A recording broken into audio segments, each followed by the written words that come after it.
안 물어봐도 알려준 남 얘기 아날람 212회 방송. 오늘은 류 교수님 박 박사님과 함께 안시상을 시상합니다.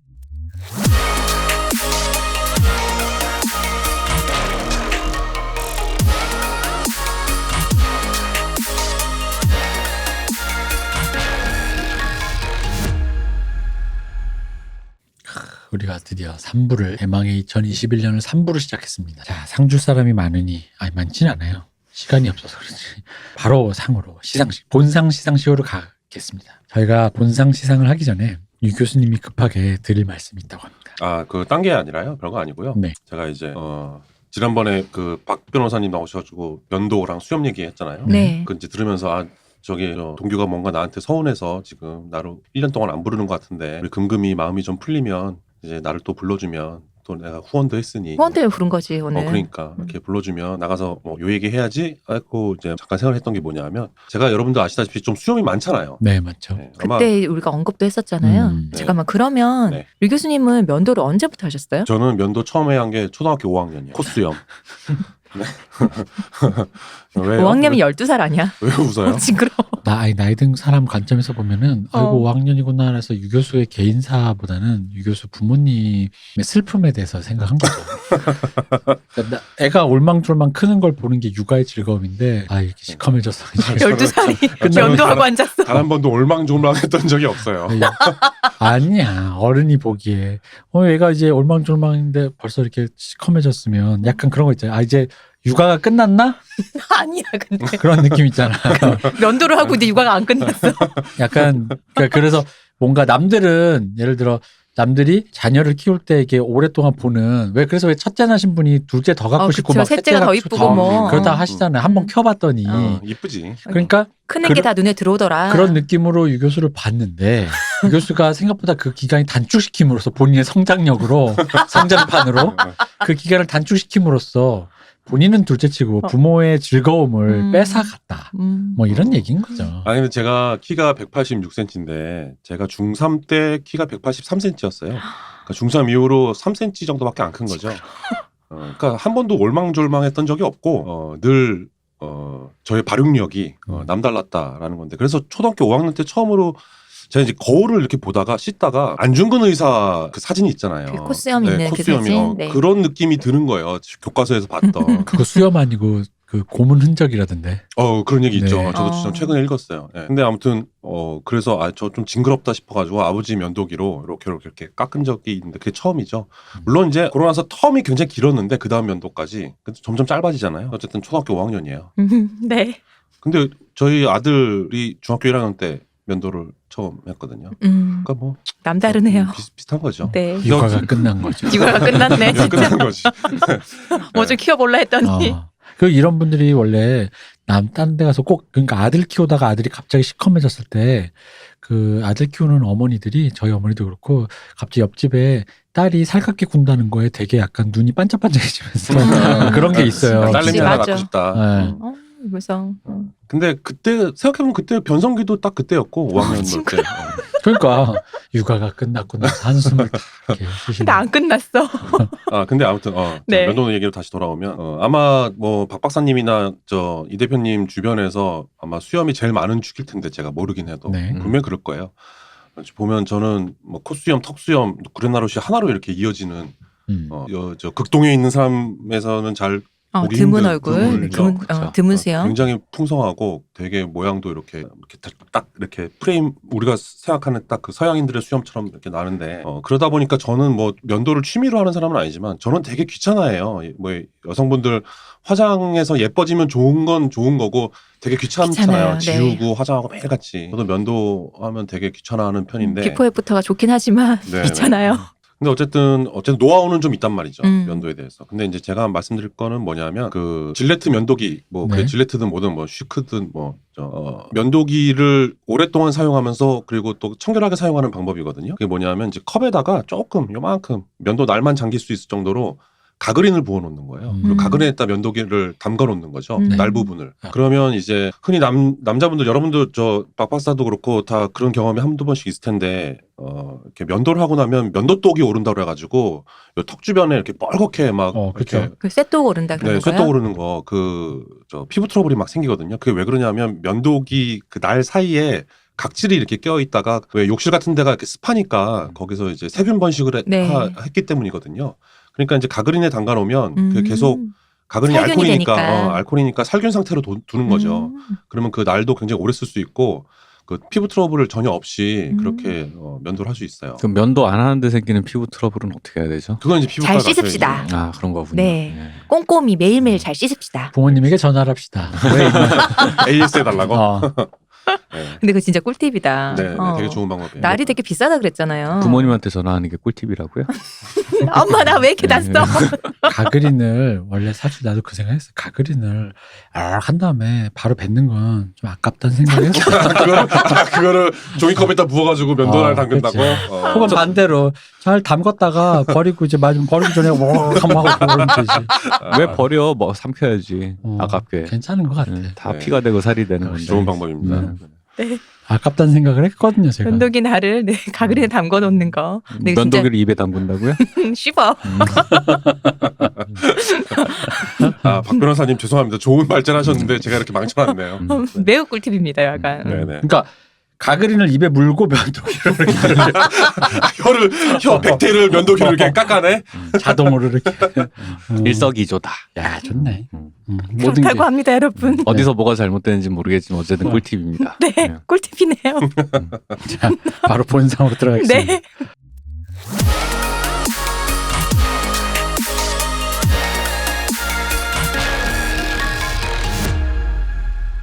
자, 본상. 네. 저희가 올해 또 새로 신설된 상이 있어요. 사실 이거는 별도의 특집이 한번 있을 예정입니다. 네. 그 특집을 위한 밑밥, 음. 오프닝, 프롤로그, 다시 보니 선녀상. 이 영화가 선녀였더라. 아 원래는 아니었는데 처음 봤을 때. 아니 뭐 원래도 그러니까 나빴다기보다는 다들 좋아하는데 그렇게 좋나? 약간 시큰둥했던 거죠. 그죠. 네, 뭐 네. 시큰둥했기도 그러니까 나한테는 딱히 새롭거나 좀 뭐 이렇게 그런 건 아니고. 그러니까 나쁘다는 뜻은 절대 아니에요. 나쁘다는 뜻이 아니라 그렇게까지 큰 감흥은 없었으나 시간 지나서 다시 보니 이게 좋은 작품이었구나. 그죠. 다시 보니 선녀상. 남들이 저럴만 했더라. 네, 그렇죠. 자, 우리가 다시- 미흡했다. 다시 보니 선녀상 고스트. 다시 보니 선녀 특집에 앞서서 수상자는 기생충. 축하드립니다. 이미 상을 너무 쟁쟁한 상을 많이 받으셨지만 네. 이걸 타야 진정한 그 골든 완성인 거지. 고용정 인정. 그렇죠. 완성인 거죠. 민망하네요. 이게 약간 사람들이 끌어올랐을 때에서 한 소끔 식고 나서 그치. 이제 거품이 식고 깊고 그래. 김이 그때 빠지고 나서 어떻게 됐어. 다시 복귀해 보니까 좋더라라는 의미에서는 되게 좋은 상이 아닌가. 그럼요. 라는 이 생각이 정도 듭니다. 상은 그러니까 이 상으로 타야 그 해에 그 뭐라 그러죠? 전체 다 휩쓰는 상 뭐라 그러죠? 그뭘 그랜드 슬램. 그렇죠. 그랜드 슬램. 진정한 그랜드 슬램인 거죠. 그랜드 슬래머가 되셨네요. 뭐 깐- 원래 됐는데 깐느 다 타고 안시상 못하면 아니지. 아니 이제야 된 거지. 깐느 탔지, 골든글러브 탔지, 아카데미 탔지, 그리고 안시상을 탔으니까 이 네 개가 이제 그랜드 슬램이 된 거죠. 그죠. 다시 보니 선녀상. 축하드립니다, 봉준호 감독님. 자, 그럼- 좋으시겠어? 자, 그 시나리오, 그러니까 스토리를 한번 생각을 해보면 그런 거죠. 그러니까 이 상을 주게 된 스토리를 말씀드린 건데 저희가 처음 봤을 때 크게 감흥이 없었어요. 근데 이 감흥이 없었던 이유 중에는 이제 여러 가지가 있는데 뭐 저 개인적인 것만 조금 말씀드려보면은 일단은 뭐 기존에 있던 봉준호 작품보다는 다른 작품이 훨씬 더 좋았다라는 지점이 좀 있었고 그리고 저는 좀 약간 좀 그런 게 이게 제가 아쉬움을 느꼈던 지점이 상을 받은 지점이라고 저는 생각을 해요. 그게 뭐냐면 그 아까 앞에서도 얘기했지만 뭐 1세기의 뭐 변방의 뮤지션 뭐 이런 얘기도 했지만 그러니까 우리가 이제 1세기의 모든 걸 보고 자랐단 말이에요. 영화도 마찬가지예요. 이런 영화. 근데 여기서 말하는 이런 영화는 뭐냐면 뭔가 좀 거대 담론이 있어. 여기서 같은 건 자본주의를 해부하는 거죠. 자본주의를 해부한다. 그리고 그것이 영화적으로 어떤 상징이 얼기설기 구조와 상징이 들어가서 그 자본주의를 효과적으로 해부해서 잘 설명이 되어 있어. 그런 영화. 시줄과 날줄로 엮은 명징하게 직조된. 직조된. 네. 근데 저 이동진 씨 그 평 되게 적절하고 나도. 좋은 평이었다고 네. 생각하거든요. 근데 그 표현이 뭐가 그렇게 문제가 됐는지. 아니, 참. 낯선 단어를 썼다 이거지. 그게 뭐가 낯설어요. 네. 명칭과 이런 직조가. 교수죠. 안 되네요. 그렇대요. 네. 아니, 난 그럴 수는 있다고 생각하는데 예, 자만주입니다. 자만주. 자연스러운 만남을 추구한다고요. 네, 맞습니다. 아, 그 명징과 직조는 제가 면도하던 나이 때부터 쓰던 단어예요. 명징하게 직조된 면도날. 예. 아, 육아의 기쁨은 어디로 가고? 그러니까 어쨌든 야, 그런 단어를 써. 하여튼 이 대표님 말씀대로 사실은 이제 이동진 평론가가 이동진 죄송합니다. 빨간 안경 빨리 껴. 이동진 평론가가 명징하게 직조됐다라고 했는데 저는 그 말이 이동진 평론가의 혹시 그냥 행간을 그냥 관시법을 써보자면 저는 그게 100% 칭찬으로 보이진 않거든요, 사실은. 맞아요. 예. 100% 저게 약간 너무 명징하다 보니까 약간 떨떠름한 뒷맛이 있어요. 너무 다이렉트하죠. 그러니까 너무 다이렉트. 사실은 대부분의 어떤 그 영화들은 그 다이렉트함조차도 못 느끼는 자기가 뭔 소리 하는지도 모르고 그 다이렉트함조차도 못 느끼는 그 얼기설기함으로 끝나요. 네. 근데 이거는 깔끔하게 딱 떨어져요. 딱 떨어지는데 이 딱 떨어지는 게 너무 딱 떨어진 거 그런 거잖아요. 이게 사람이 나한테 어떤 일을 나한테 설명을 했는데 너무 다 말이 되고 앞뒤가 딱딱 맞으니까 난 오히려 정말 세상 일이 이렇게 굴러가나라는 의심이 들거든요. 약간 그런 차원인 거예요. 이 얘기도 얘기가 딱 떨어지니까 정말 이렇게 딱 떨어지는 설명이 맞아? 라는 생각이 드는 건 거죠. 그런 아마 이 대표님이 말씀하시는 것도 약간 그런 측면인 것 같거든요. 이게 설정 상징이나 뭐 이런 게 있고 그게 뭐 좋고 뭐 그러니까 그런 설정들이 있는데 그러니까 이런 거죠. 그러니까 그래서 우리가 보아왔던 영화들의 어떤 것을 그러니까 우리가 위대한 거장들의 영화가 체현했던 것들 그런 말 그대로 명징하게 직조된 그런 영화를 그대로 재현을 한 건데 그래서 뭐 또 어쨌든 잘 한국적으로 로컬라이징도 잘 됐고 그래서 제가 아쉬웠던 거 아쉽다기보다는 제가 느꼈던 어떤 그러니까 뭐 이게 이 영화에 대한 아쉬움이라면 뭔가 우리 세대의 서글픔 비슷한 느낌인 게 이런 게 있어요. 그러니까 중심에 있는 사람 예를 들어 핵인싸 뭐 하다못해 뭐 그런 거 그런 애들 예를 들면 뭐 반에서 뭐 진짜 인싸인 애가 있어. 걔는 나이키도 신고 아디다스도 신어. 근데 나는 걔가 되고 싶어. 그러니까 내 돈이 좀 없어. 아디다스냐 나이키냐 막 이렇게 막 생각해서 하나씩 샀어. 근데 내가 살 때쯤에 돈을 열심히 알바를 해서 아디다스 나이키를 한 벌씩 샀더니 그 알바를 하는 기간에 트렌드가 바뀌어서 얘는 그걸 안 입고 다른 거 입어. 신고 입어. 근데 나는 그러니까 가운데 있는 그 변방이 아닌 중심에 있는 사람들은 그 트렌드를 쉽게 옮겨가요. 뭐 그거 아니면 뭐 어때 딴 거지. 근데 변방에 있던 사람들이 중심을 보고 중심을 지향했던 변방에 있는 사람들은 그 사람들처럼 쉽게 따라가질 못해. 왜? 나는 지금 얘가 이전에 지금 먹고 버린 것도 지금 해내질 못했거든.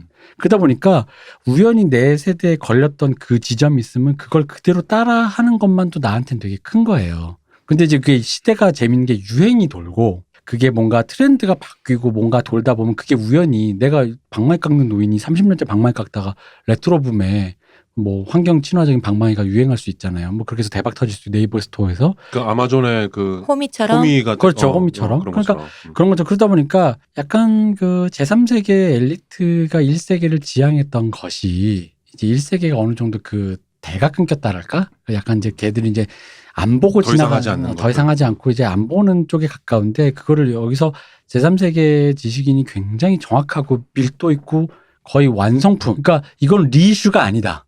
이쯤 되면 이건 오리지널이다. 거의 차이 없다. 저 기타 좋아한다고 했지 않습니까? 기타에는 그런 게 많아요. 뭐 1960년대 모델을 리이슈했다.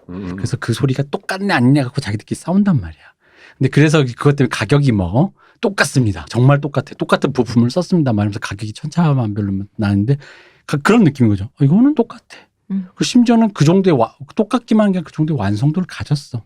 그러니까 그런 의미로 이걸 줬다라고. 그러니까 그게 약간은 좀 이렇게 넘어가 버려. 그러니까 비욘드라고 해야 될까? 그걸 뛰어넘어 버릴 수도 있는데 어쨌든 그 기생충이 그런 면에서 그 제1세기의 어떤 인증을 받았다라는 측면이 있는 거죠. 그러다 보니까 이게 아까 박 박사 말한 명징하게 직조된 이 말이 완벽하게 칭찬으로만 안 들린다는 말이 약간 그런 의미인 거예요. 그러니까 어떤 우리가 알고 있는 것에 완벽하게 근데 여기서 이제 잠깐 좀 먼저 말씀드려야 되는데 지금 말씀드리게 되는 거는 우리가 얘기하는 게 아까 얘기했지만 철이나무처럼 이 드라마가 이 기생충이 앞뒤가 안 붙고 철이나무 급이다. 뭐 있어야 되는 게 없고 막 이런 수준의 얘기가 아니에요. 잘 만들었고 당연히 완성도가 굉장히 높고 훌륭한 작품이나 그러나 이제 나한테 감흥이 있고 없으면 또 다른 문제잖아요. 그러니까 우리가 감흥을 느끼는 이유는 여러 가지가 있는데 그 여러 가지 이유 중에 이제 영화사적으로 봤을 때 이게 제가 볼 때는 우리가 사실 봉준호 감독님이랑 저랑 한 10년 정도 터울이 차이가 나는데 거의 비슷한 어떤 영화를 작품들을 보고 작품을 보고 이런 걸 자랐으니까. 하고 싶다라는 걸 갖다 공유한 세대라고 저는 생각을 해요. 그래서 우리가 자라서 공부하고 뭐 자기 경력을 쌓을 때 하고 싶었던 어떤 지향점에 다다른 건 맞아요. 근데 그 지향점에 다다르려고 하고 보니까 사실은 세계는 또 바뀌었거든.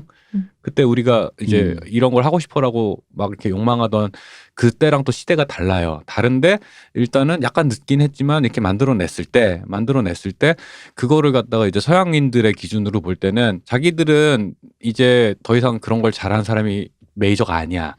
메이저가 아닌데 이렇게 따박따박 한 땀 한 땀 한 컷 한 컷 설계해서 만든 영화를 가져와서 그것도 심지어 가장 그 뭐라 해야 되지? 알기 쉬운 보편적인 그 자유주의 체제하에 자본주의 체제에 있는 사람들이 보편적으로 공감할 수 있는 이야기를 되게 딱 떨어지게 말이 되게 정리를 해내서 사실 이야기를 말이 되게 끝까지 정리하려는 것도 되게 대단한 재주거든요. 그것도 되게 어려워요. 근데 해내니까 이게 그들 입장에서 볼 때 놀라운 건 거죠. 그러면서 새삼스럽게 예전에도 했던 얘기인 것 같은데 이제 동양을 배경으로 그런 이야기들 갖다 해내니까 신선한 거죠, 사실은. 그렇죠. 그러니까 극동아시아에서 갑자기 클래식 헐리우드의 영화가 나온 거예요. 그 그러니까 미국인들이 클래식 보기에. 헐리우드도 있고 클래식 헐리우드적인 얘기 진행 거기에 이제 그런 상징이나 이런 걸 엮어나는 건 사실 유럽 아트하우스의 어떤 그런 그렇죠. 거죠. 그러니까 안토니온이나 키에슬롭스키가 보여줬던 그 시대의 그 어법들이 이제 거기 안에 그대로 막 쫙 들어가 있으니까 그 흔히 말하는 양놈들이 보기에 이게 그렉이 와서 판소리를 하는데 이게 진짜 서편제인 거야. 그렉이 뭐 그래봤자 외국인이 서편제 해봤자 뭐 진짜 제대로 하겠어 했는데 제대로 배웠는데 제대로야. 이거 인간문화재급인 거야. 실제로 엄청 잘하는 그리고 거지. 심지어 자기화까지 해냈어. 네. 그렇지. 약간 그런 관점이 있는 거죠. 그래서 영어로 창을 하는데. 네. 영어로 창을 하는데 진짜로 서편제인 거죠. 그래서 그렇게 얘기하면 정말 훌륭한 거 맞아요. 이렇게 표현하니까 말하니까 되게 훌륭하네. 더 훌륭하지. 그러나 그게 이제 그런 이런저런 거 빼고 그런 사적 맥락 빼고선 작품만 딱 봤을 때 이게 첨본 거냐?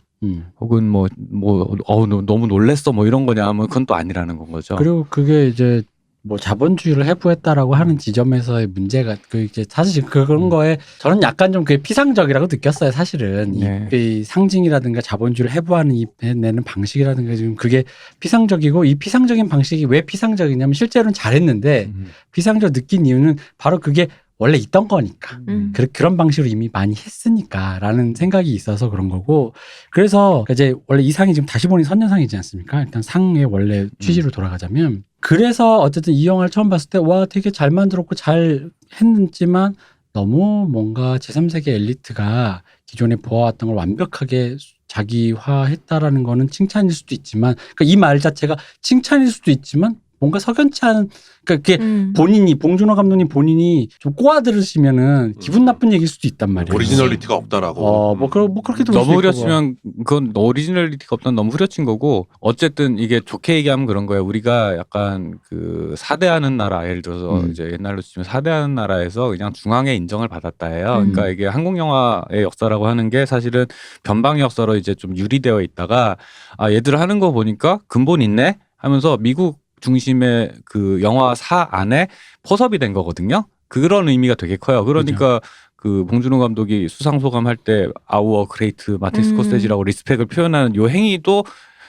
봉준호 감독님 자체가 자기한테 상을 주는 게 어떤 의미인지를 아니까 그런 반응을 한 거예요. 그러니까 이거는 그 일종의 그 황제의 직서를 받았다?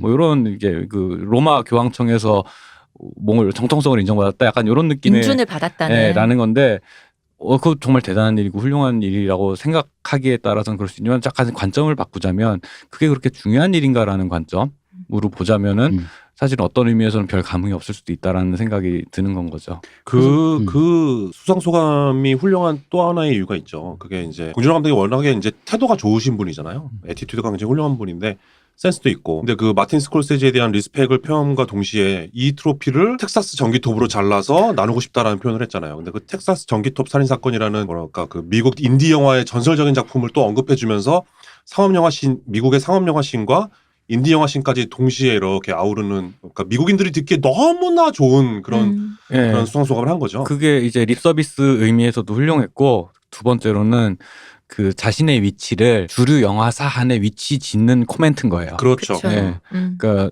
그 나는 더 이상 변방인도 아니다. 메이저다. 메이저의 일부가 된 사람이다라는 의미인 거고 그게 그래서 그러니까 저 같은 사람은 약간 삐딱한 시선으로 보게 되는 거야. 그렇게 좋은 일이야, 중요한 일이야. 그럼 맞을 수 있어. 우리가 그리고 중앙지향적인 한국인들이 미국을 모델로 우리가 많은 걸 하려고 했잖아요. 근데 미국에서 너네 이제 그래라고 했을 때 당연히 성취감이 뿌듯하게 오는 거죠. 근데 그렇게 된 거는 사실은 그런 종류의 상이라는 건 약간 한 반박자에서 한 박자 정도 느리게 오거든요.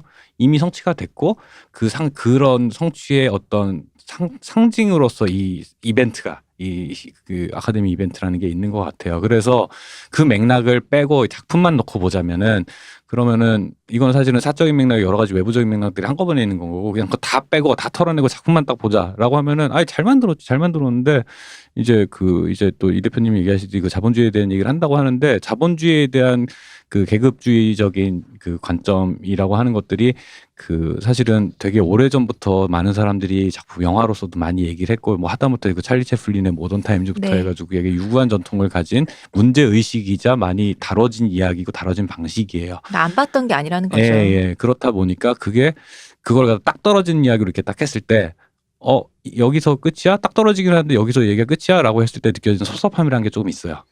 그리고 약간 사실은 거기서 나르고 있는 그 반지하에 살고 있는 그러니까 그런 계급적인 얘기가 제 생각에는 그러니까 저는 기대인 거죠. 엄밀히 말하면 봉준호 감독님 정도 되면 거기서 하나 더 들어가야 된다는 거지. 그러니까 저희 아날람에서 뭐 얘기했던 전 세계가 이상하게 한국화되고 있다. 한국적 쌍놈화가 되고 있다. 요즘에 좀 그런 말을 문세민과 사석에서 많이 했어요. 네.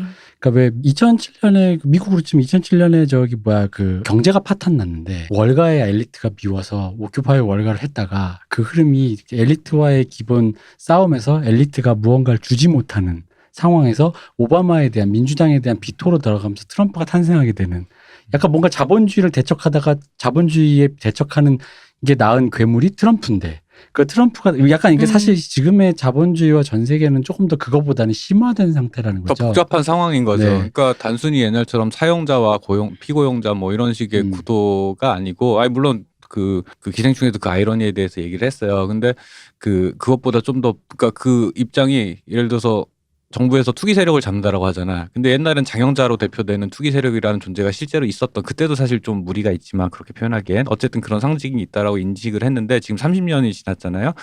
투기 세력이라고 부르는 사람이기 동시에 시장에서 그 건어물을 사는 사람이기도 하고 그 사람들이 레버리지 그 대출 땡겨서 강남에 아파트를 살려고 달려드는 사람이기도 하고 동시에 재난지원금 못 받아가지고 자영업자로서 폐업을 하는 게 같은 사람이거든요. 복잡 다단해졌다는 얘기잖아요. 그게 여러 가지 층위가 예전 고전적인 인식, 계급 인식으로는 이해가 되지 않은 여러 가지 설명하기 힘든 것들. 여러 가지 정체성이 동시에 한 사람이나 상황 안에 갖고 있는데 이거를 도식화해 버리면 오히려 그 상황을 파악하는 데 있어서 너무 세계를 좀 더 너무 얄팍하게 보게 만드는 경우도 분명히 있다. 저는 그런 비슷한 맥락에서 조커도 사실은 비판적이거든요. 조커에도. 그러니까 그런 식으로 좀 어떤 면에서는 되게 세계를 납작하게 설명하는 면이 분명히 있는 것 같아서 좀 아쉬운 게 있는 거죠. 그래서 한 65년 정도 기준에 약간 담론이 아니었나. 약간 저는 그냥 제가 영화사 쪽으로 봤을 때 65년도에 되게 세계적으로 흥했던 어떤 자본주의적 담론이었던 것 같고 그런 의미로 제가 이제 이 영화가 그냥 시큰둥한 거예요. 근데 이건 이제 1세기의 기준인 거예요. 근데 이제 왜 다시 보니 선녀하냐. 이 영화가 이제 초에 나왔잖아. 2020년 초에. 네. 초에 나오고 이제 이후에 이제 영화들이 개봉을 해요. 하나둘씩 한국 영화가. 네. 근데 그 다음에 영화를 개봉했더니 이제 저희가 이제 뭐 정확하게 사실 개봉 순서대로 본 건 아닌데 네. 기생충을 보고 나서 백두산을 봤어요 일단. 백두산을 봤어요. 그죠. 아까 백두산 우리 엊그제 얘기했죠. 네. 백두산을 보고 봤더니 기생충이 진짜 좋은 작품인 거야. 그러니까 한국에 이런 영화들이 많아야 돼. 일단 이런 영화가 많아야지 그 안에서 우리가 가타부타 뭐 잘했네 못했네를 얘기하는데 지금 아예 그러니까 잘했네 못했네 수준이 아니라 그러니까 아예 꼴을 안 갖추고 나온. 왜 너는 유치원에 오는데 옷을 안 입었어? 왜 엄마가 옷을 안 줬어? 아동학대인가 약간 이런 느낌이 나는 이게 엄밀히 그런 얘기하면 애를 본 거야. 백두산은 지금. 꼴을 안 갖췄다기보다는 그냥 딱 꼴만 갖추고 있어. 그렇죠. 물론 그렇죠. 이게 왜냐면 내가 꼴을 안 갖췄다 생각한 게 뭐냐면 그 애가 내복과 빤스는 입고 있었어. 그렇죠. 그런 근데 거야. 그게 옷의 단은 아니잖아. 옷의 단은 아니잖아. 네. 그랬어. 원복을 입고 와야 될 거 아니냐. 조금 문제는 있지만 이게 학대라고 물어보자면은 약간 좀 애매해. 뭐 오늘 이런- 얘가 이게 입고 이것만 입고 가고 싶다고 우겼을 수도 어, 있잖아. 그러니까. 여름인데 뭐 음. 그러잖아. 엄마 나 이거 입고 가. 나 아니야. 애가 가끔 수도 그럴 때 있잖아. 있거든요. 그럼요. 애기들은 그럴 때가 있어요. 그래서 그러고 보니 기생충 진짜 좋은 제품이긴 했어요. 그래서 백두산이 뭐야 했는데 백두산 다음에 저희가 반도를 봤어요. 반도를 딱 보고 나서 우리 시호님 좋아하는 강동원 또 나오는 거 우리 또 한번 봐줘야지 해서 봤어요. 보고 나니까 백두산이 아동학대가 아니라는 게 밝혀진 거야. 그걸 입고 싶었구나. 그렇지. 그래 파자마 나름 파티 하듯이. 그래 요거는 이해할 만한 한겨울에 구석도 있고. 반바지를 입고 싶다 네. 우겼구나. 그렇지 애가 귀여웠으니 됐다 뭐 이런 느낌이 근데 있어. 얘가 지금 눈밭에 맨발로 걸어와서 다 벗고 빤스만 입고 이번에 진짜 빤스만 입었어. 맨발 겨울. 이거 진짜 이거 거기 큰일인데. 이 집 부모는 진짜 선녀야. 저 집 부모 그 봉준호 감독님 그 집 부모로 대변되는 저 집 부모는 애를 따뜻하게 마스크에 코로나에 대비해 장갑까지 다 입혀서 보낸 건데 다만 이게 좀 이게 색깔이 이게 우리가 지금 이런 얘기를 했었던 거지. 네, 근데 그렇지. 지금 색감이 위아래가 좀 안 맞네. 요즘 시대에 이렇게 이런 식으로 입히는 거는 약간 권위주의적이지 클래식하지 않나? 않나? 뭐 이런 식으로 생각했던 이왕 거지. 입힐 거면 좀 더 이쁘게 입힐 방법이 있는데라는 생각을 하고 있었던 거지. 이렇게 입힐 거면. 얘 조금만 시키면은 저기 서울대 갈 것 같은데 왜 뭐 이런 느낌의 그치. 고민인 거지. 근데 옷을 안 입고 내복이랑 빤스만 입고 온 애가 있는데 아동학대는 아닌 걸로 확인됐지만 어쨌든 학교는 매일 나와. 미감이 후루이하다 이런 얘기였다. 근데 이제 진짜 아동학대가 발견된 거예요. 빤스만 입고 와서 눈밭에 이거 진짜 심각한데 이것 때문에 지금 우리가 또 이제 약간 열불이 났어. 반도를 보고 자 이건 심각하다. 그 다음에 이러고 이제 올해는 이렇게 끝날 줄 알았어요. 그 정도도 끝날 줄 알았는데. 그죠. 근데 이제 다만 악의수 구화소설 그 다음에 봤어요. 또 이거는 아동을 유기했어. 그러니까 쓰레기집에다가. 이거는 학대의 문제가 아니야. 우리 이거는- 마더애처럼 그쵸, 그러니까. 일본 드라마 애를 마더처럼. 집에 가둬놓고 이상하게 키우고 있어. 이거는 지금 애를 그러니까 지금 어쨌든 입에 담을 수 없는 상태인 거죠. 그러니까 반도는 그래도 학교는 보내잖아. 얘는 마스크하고 학교는 보내는데. 홈스쿨링이라고 막 말은 그럴싸하게 하는데 집에 갔더니 애가 그냥 가둬놓고 이상한 방식으로 키우고 있는 거야 애를. 이거 이러면 안 되지. 근데 이렇게 하다 보니까 얘를 보다 보니까 다만화까지 보니까 갑자기 앞에 뭐든 봤던 지금 우리 원래는 기생충이 반도 백두산 때문은 아니지만 백두산에 비하면 사실 진짜 기생충 너무 근데 이제 이건 있습니다 여러분. 기생충이 100층에 있다면 그 백두산은 한 3층에 있어요. 네. 근데 이제 그 다음에 갑자기 3층에서 지하 2층으로 떨어지는 거예요. 반도가. 그죠 반도가. 그리고 이제 거기 지하 2층에서 지하 15층으로 있는 줄도 몰랐다. 있는 줄도 몰랐다. 지하 15층까지 본 줄 몰랐지. 이거 뭐 멘트를 뚫고 갈 기세요. 근데 지하 15층까지 떨어진 거 이게 낙차는 서로 달라요. 마치 무슨 기생충이 100층인데 그 밑에 바로 99층이 아니라는 거. 요거는 좀 그쵸. 알아주셨으면 좋겠고. 그러니까 이게 그런 거 예를 들어서 뭐 이런 말 할 수 있어요. 기생충이랑 그래도 그냥 그 어쨌든 어느 정도 작품성을 의도하고 예술적 성취를 의도하고 만든 프로젝트랑 그 어쨌든 흥행만 노리고 그러니까 흥행만은 아니지만 흥행을 중심으로 사고한 그 산업 안에서 그 만들어진 작품이랑 작품은. 동일선상에서 비교할 수는 없으나 그러나 어쨌든 어떤 작품이 나왔을 때 영화라는 매체로 그렇죠. 나왔잖아요. 매체 안에서 갖춰야 되는 어떤 꼴이라는 게 있는데 그래서 제가 어린애로 얘기했잖아요. 네. 애를 유치원에 보낼 거면 옷은 입혀야 되지 않습니까? 라는 얘기를 한 거예요. 그러니까 예를 들어서 오늘 뭐 할로윈이라서 재밌는 거 입혔다 뭐 이러면은 사실은 그냥 멀쩡하게 공부하러 간 애랑 똑같이 동일선상에 비교할 수는 없겠지. 그러나 어쨌든 이건 신발 그 가시밭길이면 신발은 시켜서 보내야지라는 거. 그래서 다만 어쨌든 지금 말씀드린 세 편의 영화는 저희가 다시 보니 선녀 특집으로 네. 다시 한번 돌아올 예정이고. 다른 작품을 다시 보니 선녀로 만들어주는 작품들. 네. 그러니까 앞에 전작 때문에 속을 끓이고 있었는데 그 다음 작품을 보니 걔는 진짜 선녀였어. 그러니까 우리가 기분이 다 백두산 보고 나서 이거 뭐 이래 이랬다가 반도 보고 나서 백두산 그래도 괜찮은 영화였네 이러고 반도를 보고 나서 기분이 안 좋았다가 다만악을 보고 나서 반도 정도면 뭐. 반도 정도는 그래. 이거는 완전히 전 여친 전 남친 서사 아닙니까? 네, 그래도 걔가 괜찮았지 뭐 이런 거. 네, 그렇죠. 더 그런 갈수록 거 좋은 사람을 만나야 되는데. 때깔이나 예를 들어서 예고편에서 기대하게 만드는 이런 면들은 사실은 다만악이 제일 그럴싸해 맞아요. 보여요. 근데 막상 까보면 안 그래요. 전혀 안 그래요. 전 그래서 다만악이 굉장히 안 좋은 작품이라고 저는 생각을 해요. 그 뭔가 뭐 어쨌든 따로 얘기를 하겠지만 그 작품 셋이 어쨌든 간에 저희 2020년에 저희들이 영화를 경험하는 그 경험을 굉장히 좀 적으로 만들었다. 왜냐면 예전에 우리 그 아가씨 개봉하던 때 네. 곡성도 개봉했지 않습니까? 그러니까 그런 것처럼 아가씨 보는데 요런 그런데도 요런 이렇게 페미니즘 얘기하는데 왜 본인의 변태적인 건 또 그건 잘 집어넣네 뭐 이러면서 꽁시렁꽁시렁 될 수 있잖아. 그러다가 이제 또 뭐 이렇게 보고 하고 싶은 거 하셨네 이러면서. 곡성 보면서 뭐 이렇게 이럴 수도 있는데 이런 게 아니라 그러니까 요거 봤든 저거 봤든 이런 어떤 그런 이건 양식이라 좋고 이건 뭐 한식이라 좋고 이런 얘기가 아니라 밥을 주니까 다행이다까지 차원으로 갔다는 거죠. 지금 2020년이. 그러니까 그런 건 아니까 기생충 같은 경우에는 다만 기생충에서 하고자 하는 이야기나 그 다루는 방식이 내가 동의가 안 되고 내가 별로 감동하지 않았다 뿐이지 이 만듦새라든가 이 그것이 작품을, 훌륭했음이. 작품을 대하는 태도 이런 것들이 너무 훌륭한 거예요. 그쵸. 다시 보니까 이게 원래 훌륭했지만 배부른 소리 한다고 그걸 미처 인식하지 못하고 있다. 다시 보니까 맞아. 아이 너무 훌륭하다. 그러니까 엄마 또 된장찌개 이랬는데 자취해 보니 엄마 오늘 또 소고기 또 구워줘? 이러면서 이랬는데 밥 주는 사람이 엄마 그게 아니다라는 걸 아는 고기 거죠. 질려 이랬는데. 근데 그 봉준호 감독님이 원래 그랬던 것 같아요. 원래 이제 국내에서 지금은 이제 기생충으로 완전 다른 반열로 가셨는데 그 전까지는 이제 기본적으로 훌륭한 감독이라고 얘기하는 어떤 그 반열에서 얘기하면 박찬욱 감독님의 유니크함은 없고 그리고 뭐 예를 들면 나홍진 감독님이 갖고 있는 어떤 그 막 집요하고 막 그 아주 현실적이면서도 굉장히 비현실적이면서도 뭐 그런 면도 없고 그냥 이렇게 그래서 그분이 봉준호가 연관 검색어가 없는 거예요. 그러니까 그렇죠. 그래서 나홍진 인성 이런 네, 거. 이렇게 뭔가 이렇게 대중 친화적인 영화 아니냐라는 약간의 디스카운트가 있었다라는 거죠. 그렇죠. 봉준호 감독님에 대해서 그런 디스카운트가 분명히 있었거든요. 근데 이제 지금은 완전히 이제 또 레벨이 완전 다른 쪽으로 가셨죠. 근데 그거의 연장이 아니었던가. 그게 그런 하필이면 생각이 들어요. 봉준호 감독님이 말씀대로 이제 하필이면은 가장 먼저 아카데미에서 인정을 받았다. 이거는 뭐 타이밍 문제도 분명히 있는데 그 대중 친화적이라는 요 부분이 있잖아요. 요게 사실은 그 다른 말로 하면은 되게 알기 쉽게 이야기를 정돈한다라는 그렇죠. 측면이 그쵸. 있거든요. 이건 장점이에요, 진짜로. 그럼요.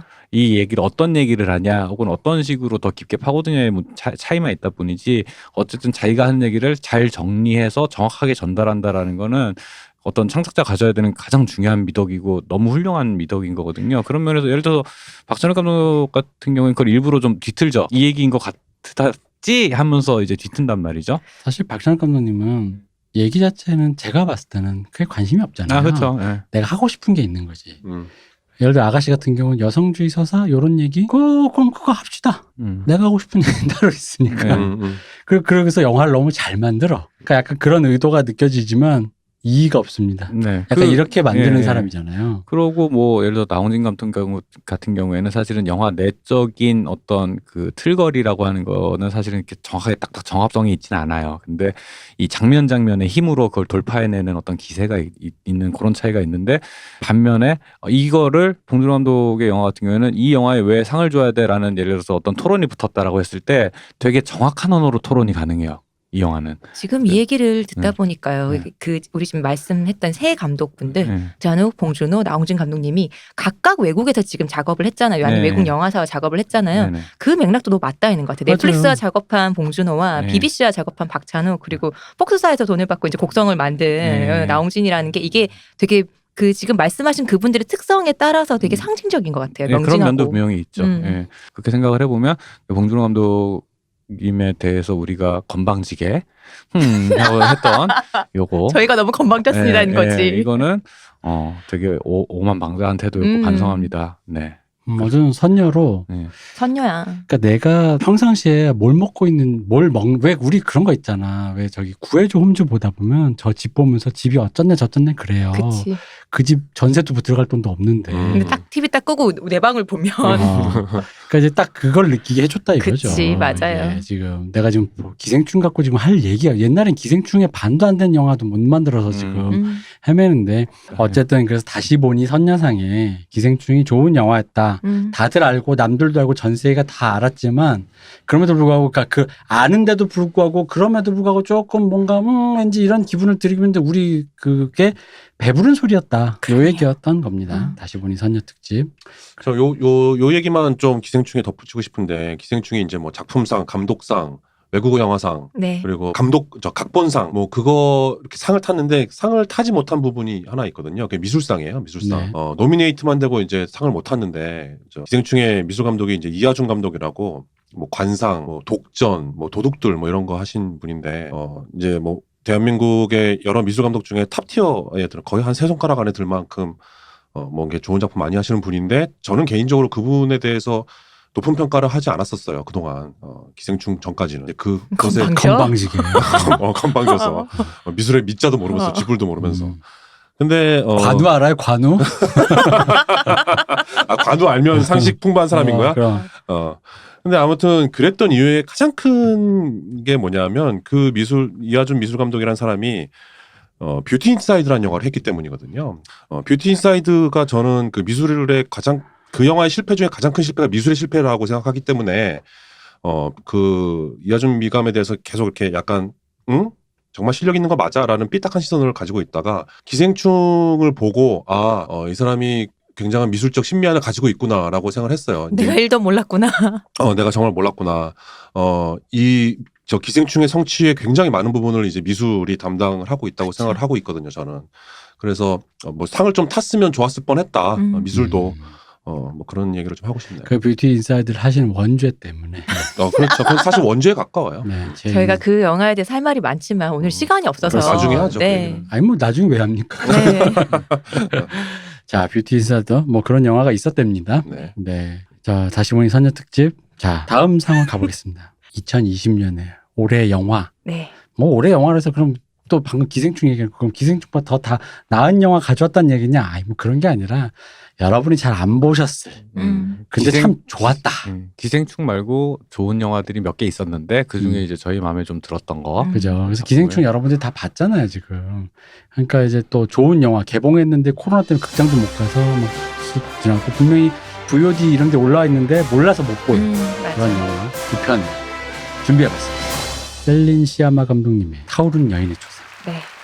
그리고 크리스티앙 페트롤드 감독의 트렌즈. 정말 사실 타오른 여인의 초상을 처음 봤을 때는 약간 그때 저녁에 컨디션 안 좋을 때 봐가지고 앞에 부분은 조금 힘들었어요. 그럼 그 두 영화가 작품상이에요? 안시상 네, 작품상? 네, 맞습니다. 네. 축하드립니다. 네. 그렇습니다. 축하드립니다. 네. 네. 깜빡했네요. 기생충의 작품상이라는 게 아닌 거죠, 지금? 네. 기생충 다시 보니 선녀상이죠. 네. 선녀야 선녀. 네네.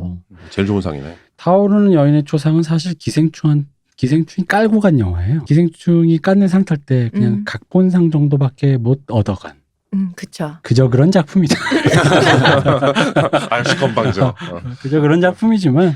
근데 사실 그때 그 셀린 시아마 감독을 봉준호 감독님이 만났을 때 네. 외국 영화상은 타오르니의 초상이 받았어야 되는데 내가 받았다 그러면서 막 서로 막 그런 덕담을 했다 그랬거든요. 외국어 영화상이요? 네. 타오르는 여인의 초상부터 이제 좀 먼저 얘기를 해보자면 네. 기생충보단 못한 작품이지만 세계의 인정을 받지 못한 그저 시나리오 하나 좀 종이에 잘 찌끄렸다 뭐 이렇게 상을 줬다 뭐 이런 겁니다.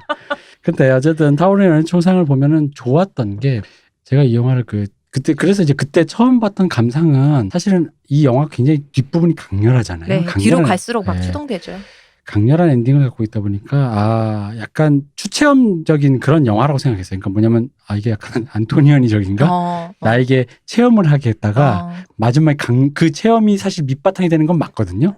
왜냐하면 설정상 인터넷도 심지어 책도 잘 없어. 18세기니까요. 근데 심지어 귀족집인데 책도 잘 없어. 책도 잘 없는 그런 그 뭐라 그러냐 그 낙도에 그런 데 있는 귀족이 집에서 벌어진 얘기다 보니까 못 볼 것도 그 따분함 속에서 사랑이 뭔지 등장인물도 뭐 메인은 딸랑 3명이니까 사랑도 모르던 주인공 여성이 사랑이라는 그 격정의 소용돌이에 들어가면서 마지막에 그 강렬한 엔딩으로 딱 끝나는 그런 얘기인데 제가 근데 다시 봤어요. 이거를 뭐랄까 오늘 안시상을 하기 위해서. 좋더라.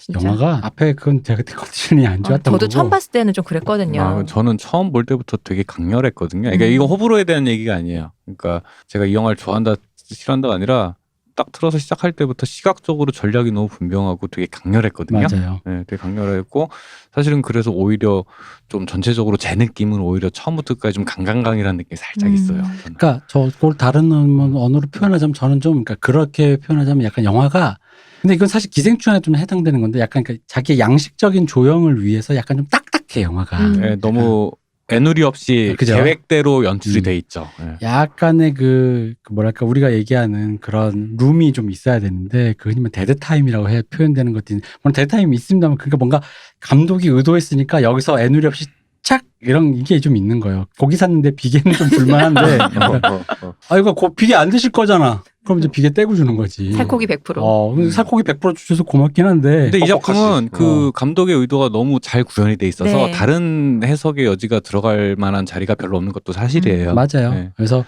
이 영화는 뭐 전형적인 페미니즘 영화고 흔히 말하는 뭐 시선에 대한 영화고. 네.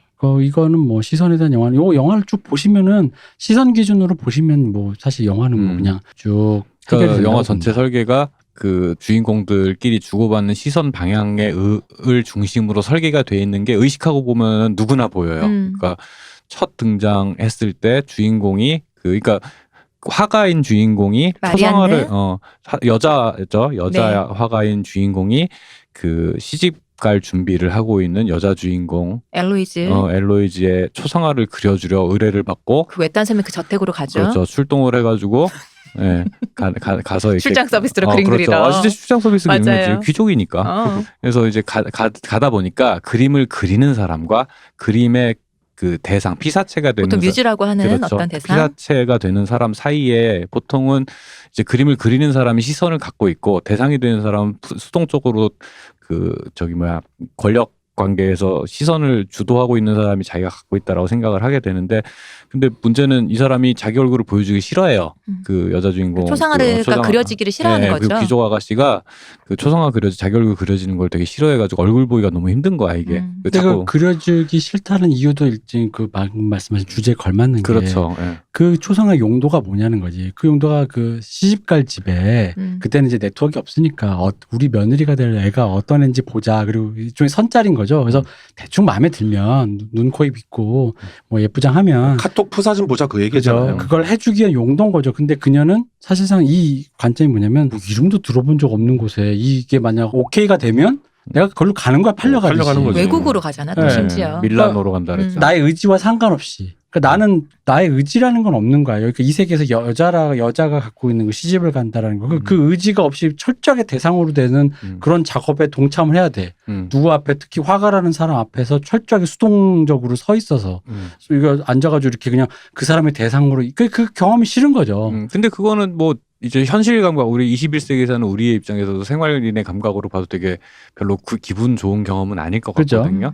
근데 그 내가 원하지 않는 곳에 내가 가야 되는데 그러기 위한 용도로서 철저하게 그 대상으로서만 맞아요. 이게 되고 있는데 그 관계가 처음에 그래가지고 이제 얼굴을 안 보여주려고 그러니까 주인공이 살살 이렇게 고개를 돌려가면서 자꾸 얼굴을 보려고 하는데 살살 또 피해요. 이렇게 각이 애매하게 이렇게 돌려가고 자꾸 자기를 쳐다보니까 또 갑자기 휙 돌아보고 하는 그럼 휙 돌아보는 순간에 그 장면이 있어요. 그 왜 처음 둘이 바닷가 갈 때 그 이 대표님이 좋아하는 장면은 싹 이제 뒷모습 쫓아가는데 그 로브가 싹 벗겨지면서 망토의 후드가 금발머리하는 싹 이렇게 예, 벗겨지면 그거에 이어지는 장면이 뭐가 있냐면은 그 바닷가 그 절벽가에서 앞에서 둘이 측면 얼굴로 나란히 있는데 네. 서로 얼굴이 앞으로 나오면 옆에 안쪽에 있는 사람 얼굴이 가려지잖아요. 더블이 된다. 네, 더블이 된다고 하죠. 그게 그렇지. 카메라랑 일직선상에 이렇게 예, 끼는. 그렇게 해서 들고 나고 하는데 갑자기 이렇게 여자 그 화가 주인공 얼굴이 싹 벗겨지고 나면은 얼굴에 화면 가득 그 화가를 쳐다보는 고개를 휙 돌려가지고 쳐다보는 그 우리 엘로이즈 얼굴이 확 나와요. 근데 그게 깜짝 놀랐거든요. 거기서 사실은 보면은. 너도 그죠. 나를 보고 있었어? 하는. 그런 약간 왜 훔쳐보다 갑자기 날 확 보면은 이렇게 화들짝하게 되잖아요. 그쵸. 그리고 심지어 자기가 그림 그리러 왔다는 의도를 또 숨겨야 돼.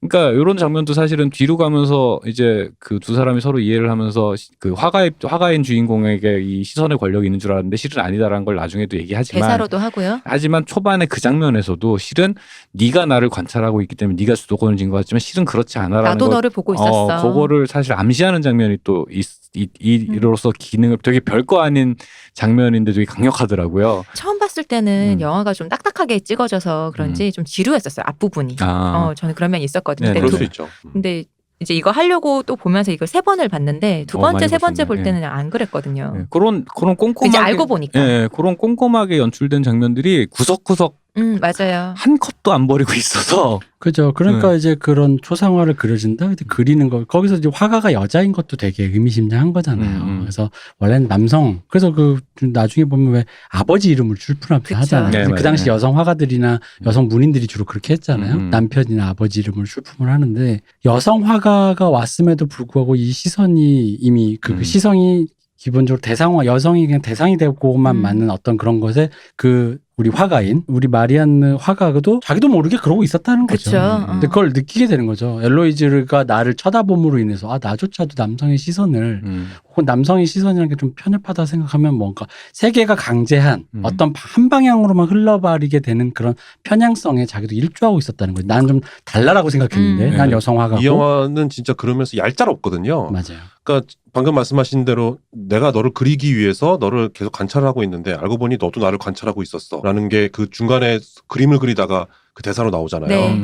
네가 나를 이렇게 보면서 그림 그릴 때 나는 어디를 볼 것 같냐고. 난 누구를 볼 것 네, 같냐. 근데 그 영화의 처음에 보면 이 여자가 뭐 미술학원 같은 거 이렇게 하면서 자기가 모델이 돼서 그 원생들이 자기를 그리게 하거든요. 그러니까 이 그쵸. 모든 복선과 암시와 이런 것들이 아주 촘촘하게 설계가 돼 있고 샷의 사이즈라던가 어떤 샷의 배치 그리고 그 뒤에 편집 포인트 이런 것들이 정말 얄짤없이 딱딱딱 박혀 있어요. 그죠. 앞에 같은 경우도 이제 이런 사건을 다 겪고 난 후에 이후의 사람인 거잖아요. 맨 처음에. 네. 그렇죠. 네. 그랬을 때 그녀가 애들을 가르치는 선생님인데 선생님이 보통 선생님은 그 뒤에서 뒤에서 있죠. 보죠. 그지. 애들 뒤에 있죠. 그렇죠. 뒤에서 이렇게 모델이 따로 회초리 있고. 들고 다니면서 실수하면 톡톡 때리고 이런 게 보통 선생님에 있지. 그게 왜 그렇죠. 그러냐면 애들도 누군가를 관찰하는 사람이지만 그 사람조차 관찰되어 버린 최종 거의 감시자, 최종 보스란 말이야. 근데 이제 스스로 대상이 돼서 얘기를 한다는 거지. 그러면서도 그 애들한테 나를 볼 때 어디를 봐야 되는지를 설명한단 말이지. 그렇죠. 그러니까 손도 잘 봐야 돼, 너희의 이런 시선의 얘기하고. 주체가 뭐가 될지를 또 이 사람이 직접 결정한다는데 그런 시선이 오고 간다는 게 뭐냐면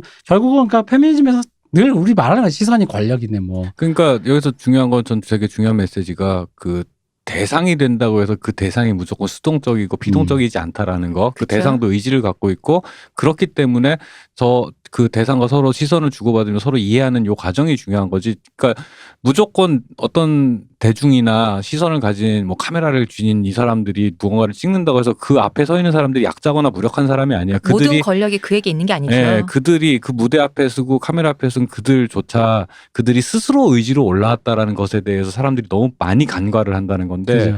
이 타오른 여인의 조상 같은 경우에는 그 지점을 너무 잘 찔렀어요. 잘 건드려서 영화 이야기로서 너무 잘 구현을 해놨어요. 왜냐하면 우리나라에서도 이제 여성 서사 나올 때 기존에 이제 뭐 어떤 모 사진 작가나 뭐 이런 얘기 하다 보면 그 앞에 섰던 연예인들과 같이 얘기하다 보면 그 이제 당연히 대상이 됐다라는 게 그 시선의 이 권력 구조를 얘기하다 보니까 좀 단선적으로 얘기하다 보면 찍는 사람을 좀 뭐랄까 좀 나쁜 사람, 착취하는 사람. 착취하는 사람 이렇게 좀 묘사를 하다 보니까 마치 그 앞에 서 있는 사람이 그럼 되게 일방적 피해자 있죠. 진짜 되게 정물인 것처럼. 순수한 영혼인데 착취당하고 피해자인 것처럼. 이 작가가 살살 꼬드기는 거 가스라이팅 해가지고 아이 좋은 게 좋은 거고 막 이렇게 했을 것처럼 묘사를 한다는 거지. 근데 그게 아니라 네가 100을 주면 내가 500을 줄게 하는. 그러니까 제가 늘 얘기하는 게 앞에서는 그녀들의 욕망이라는 것도 있다는 거죠. 내가 이걸 통해서 뭘 가져가겠어. 뭐가 되고 싶어. 어떻게 찍히고 어떻게 보이고 싶어하는 그녀들의 욕망이라는 것도 있는데 그녀들의 욕망으로서의 그 주체를 인정을 안 해버리면 정말 그거야말로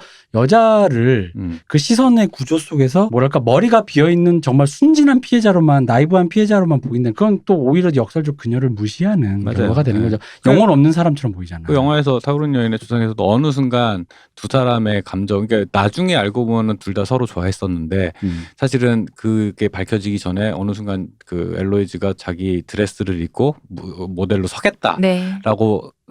나오니까 그 화가 주인공이 당황하잖아요. 마리안느가. 근데 그 전까지는 얘는 안 올라올 거고 내가 알아서 훔쳐보면서 그려야지라고 했었는데 그리세요 하고서는 당당히 온다. 근데 그 얘기는 사실은 왜 그렇게 했냐. 엘로이즈가 이 여자가 좋았기 때문인 거거든요. 그러니까 내가 이 사람을 정면으로 볼 수 있는 자리는 모델의 위치인 건 거야. 그러니까 자기가 원해서 그 자리에 갔다고. 근데 그렇죠.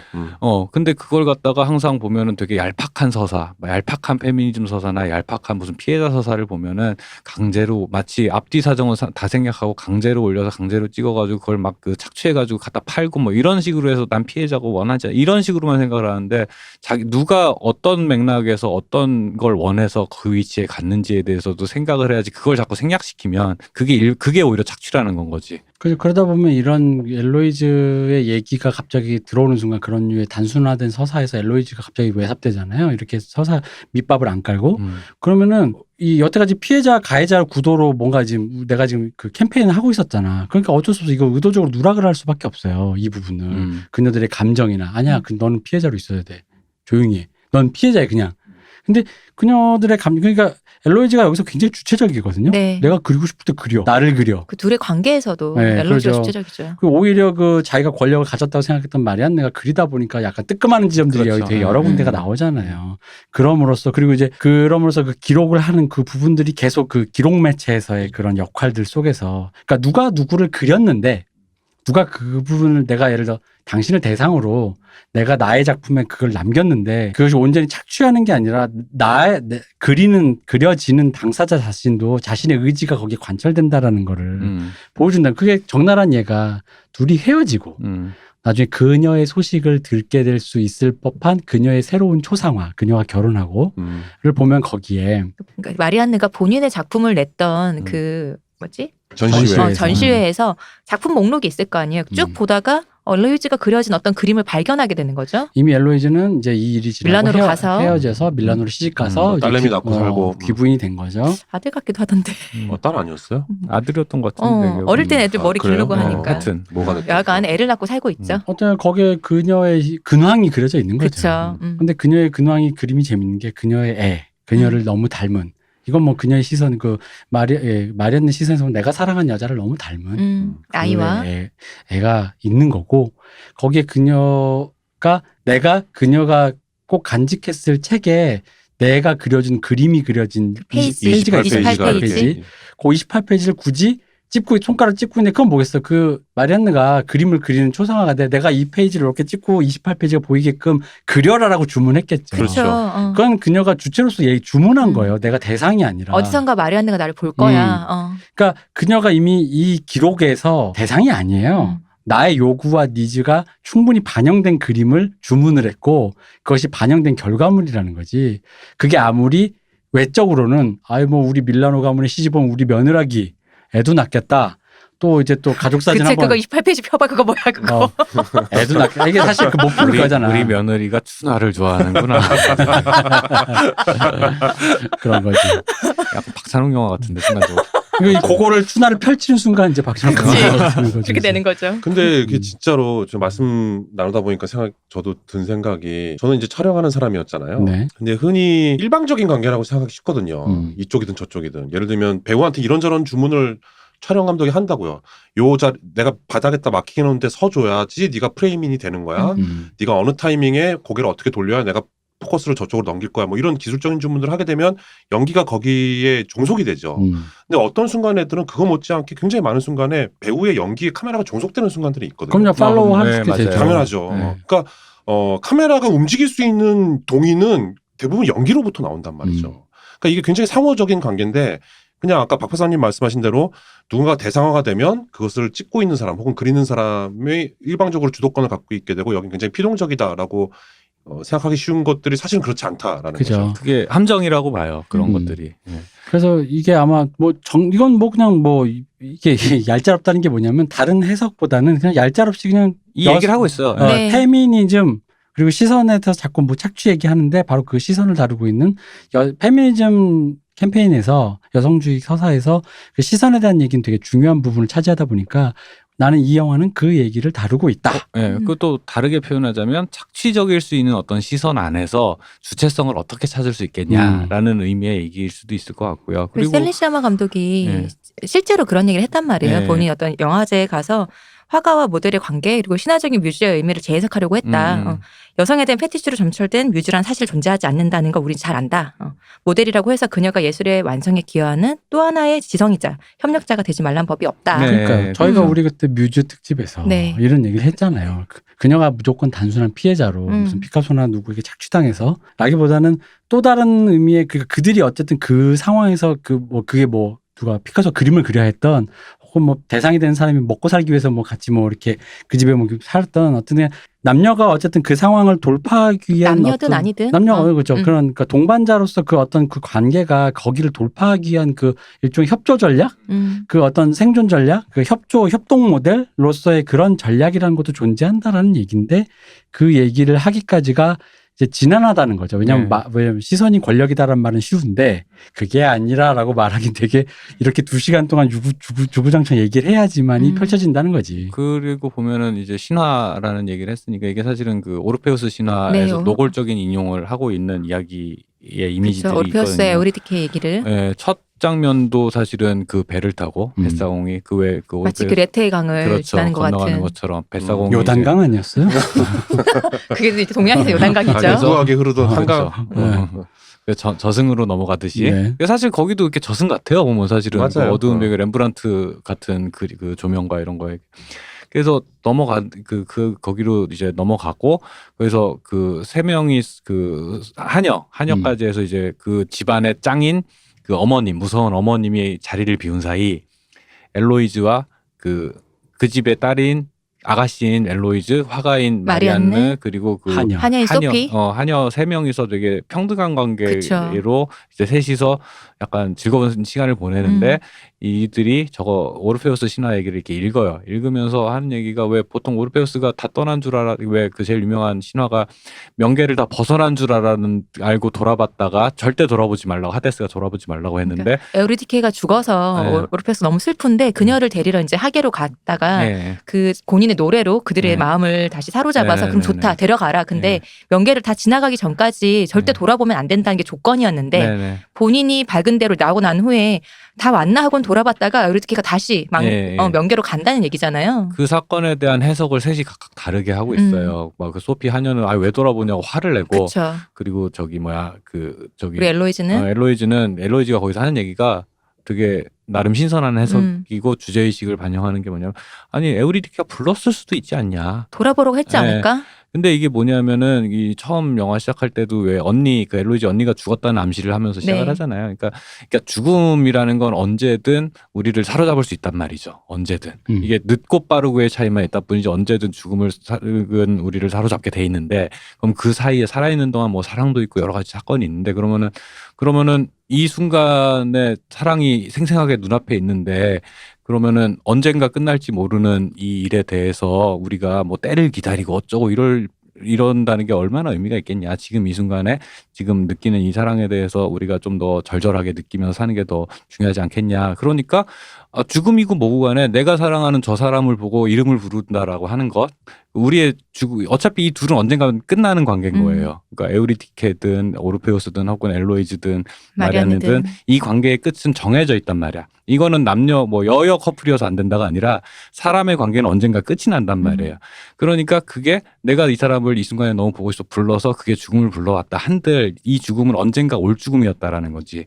그러니까 그렇기 때문에 거꾸로 생각을 해보면 그럼 이 순간에 내가 느끼는 사랑에 대해 표현한 이름을 부른다라는 게 그런 의미인 것 같거든요. 신화만을 보고 생각해보면 거기서 에우리디케의 역할은 하나도 없어요. 근데 그녀가 죽은 것도 그리고 다시 가는 것도 모두 오르페우스의 역할이었는데 근데 사실은 그녀가 명계로 다시 가는 것도 그녀의 선택이었다는 거지. 이 순간에 엘로이즈의 얘기는. 그렇죠. 그래서 내가 사랑을 느끼는 나 에우리디케가 이 순간에 내 연인의 모습을 보고 싶어서 불렀다라고 할 수도 있다는 건데 그게 그 순간에 한심한 일로 보일 수 있겠지만 죽음을 불러왔으니까 근데 죽음은 언제든 찾아온다라는 건 거죠. 그래서 예술이라는 게 이제 어떤 항상 보면은 예술이라는 게 죽음과의 투쟁이라는 측면도 있거든요. 내가 언젠가 사라질지 모르는 이 순간들을 기억하고 그 전에 어떤 찍덕 폰마스터 분이 이렇게 왜 연예인 사진 아이돌 사진 열심히 찍으세요라는 되게 근원적인 질문에 보통 이런 질문은 어버버 하잖아요. 그럴 줄 알았는데 되게 명료하게 답을 하는 거야.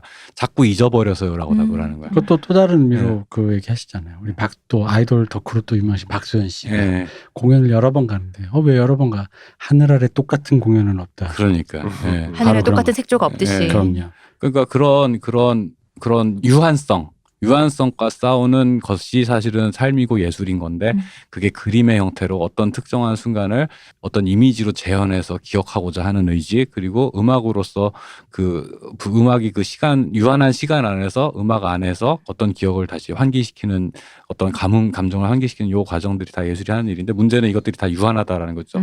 아무리 그림을 잘 그려도 삶은 언젠가 끝나고 음악이 아무리 훌륭해도 음악은 언젠가 끝난다라는 거죠. 그래서 이게 재밌는 게 그 음악으로 마지막 엔딩을 한 게 그림인데도 불구하고 그러니까 이게 그쵸? 주로 그림을 그 맞아, 진짜 훌륭하죠. 마지막 굳이 음악으로 한 이유가 18세기, 그러니까 18세기, 19세기 뭐 이 정도 18세기 프랑스? 뭐 이 당시에 음악이라는 거는 라이브예요. 녹음 녹음이 기술이 없죠. 없으니까. 그러니까 흩어지는 거야. 음. 그 자리에 그 순간밖에 없는 거죠.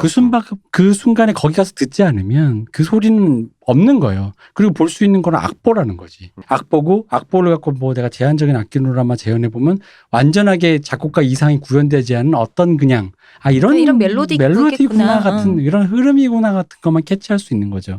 그래서 마지막에 데미가 음악이었던 거죠. 그쵸. 그녀가 했던 그 비발디의 그 음악은 사계 여름. 여름. 그 음악이 그 헤비메탈 같은 헤비메탈이지 사실은.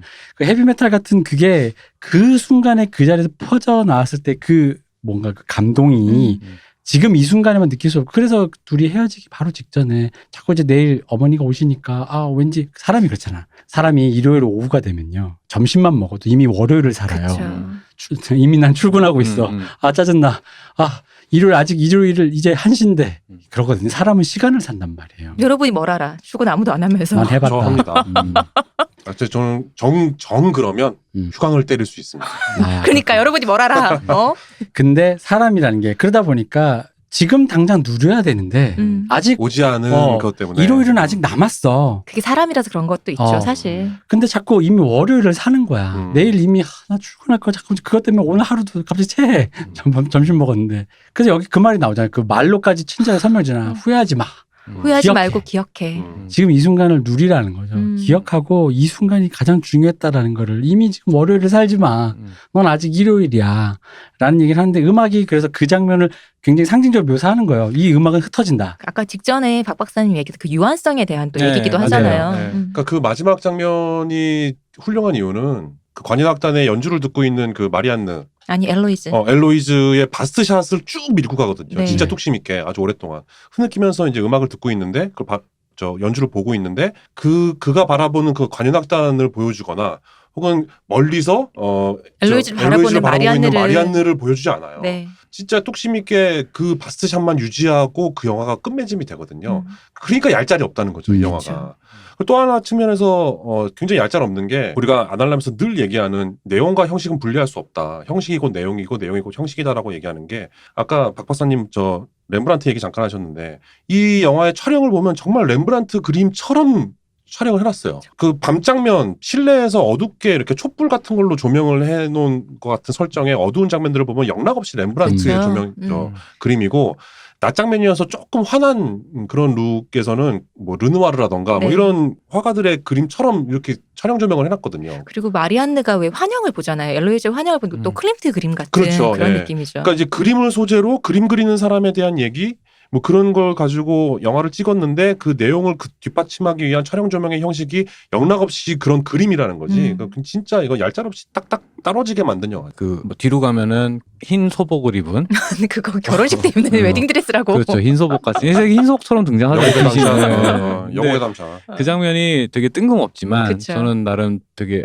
이게 이 연출자가 되게 뭐라 해야 되지? 그 어떤 예술적인 야심을 슬쩍 드러낸 그런 장면으로 보여요. 이게 일종의 플래시 포워드란 말이에요. 플래시백이 아니고 플래시 포워드란 말이죠. 미래를 본다. 그렇죠. 근데 예감 같은 거예요. 그러니까 제가 뭐 농담처럼 얘기한 적인지 모르겠는데 제가 한 27살쯤에 자취방에서 바닥을 걸레질을 하다가 플래시 포워드가 되면서 10년 후에도 이러고 있을 것 같은 강렬한 예감을 느꼈단 말이지. 굉장히 하찮다.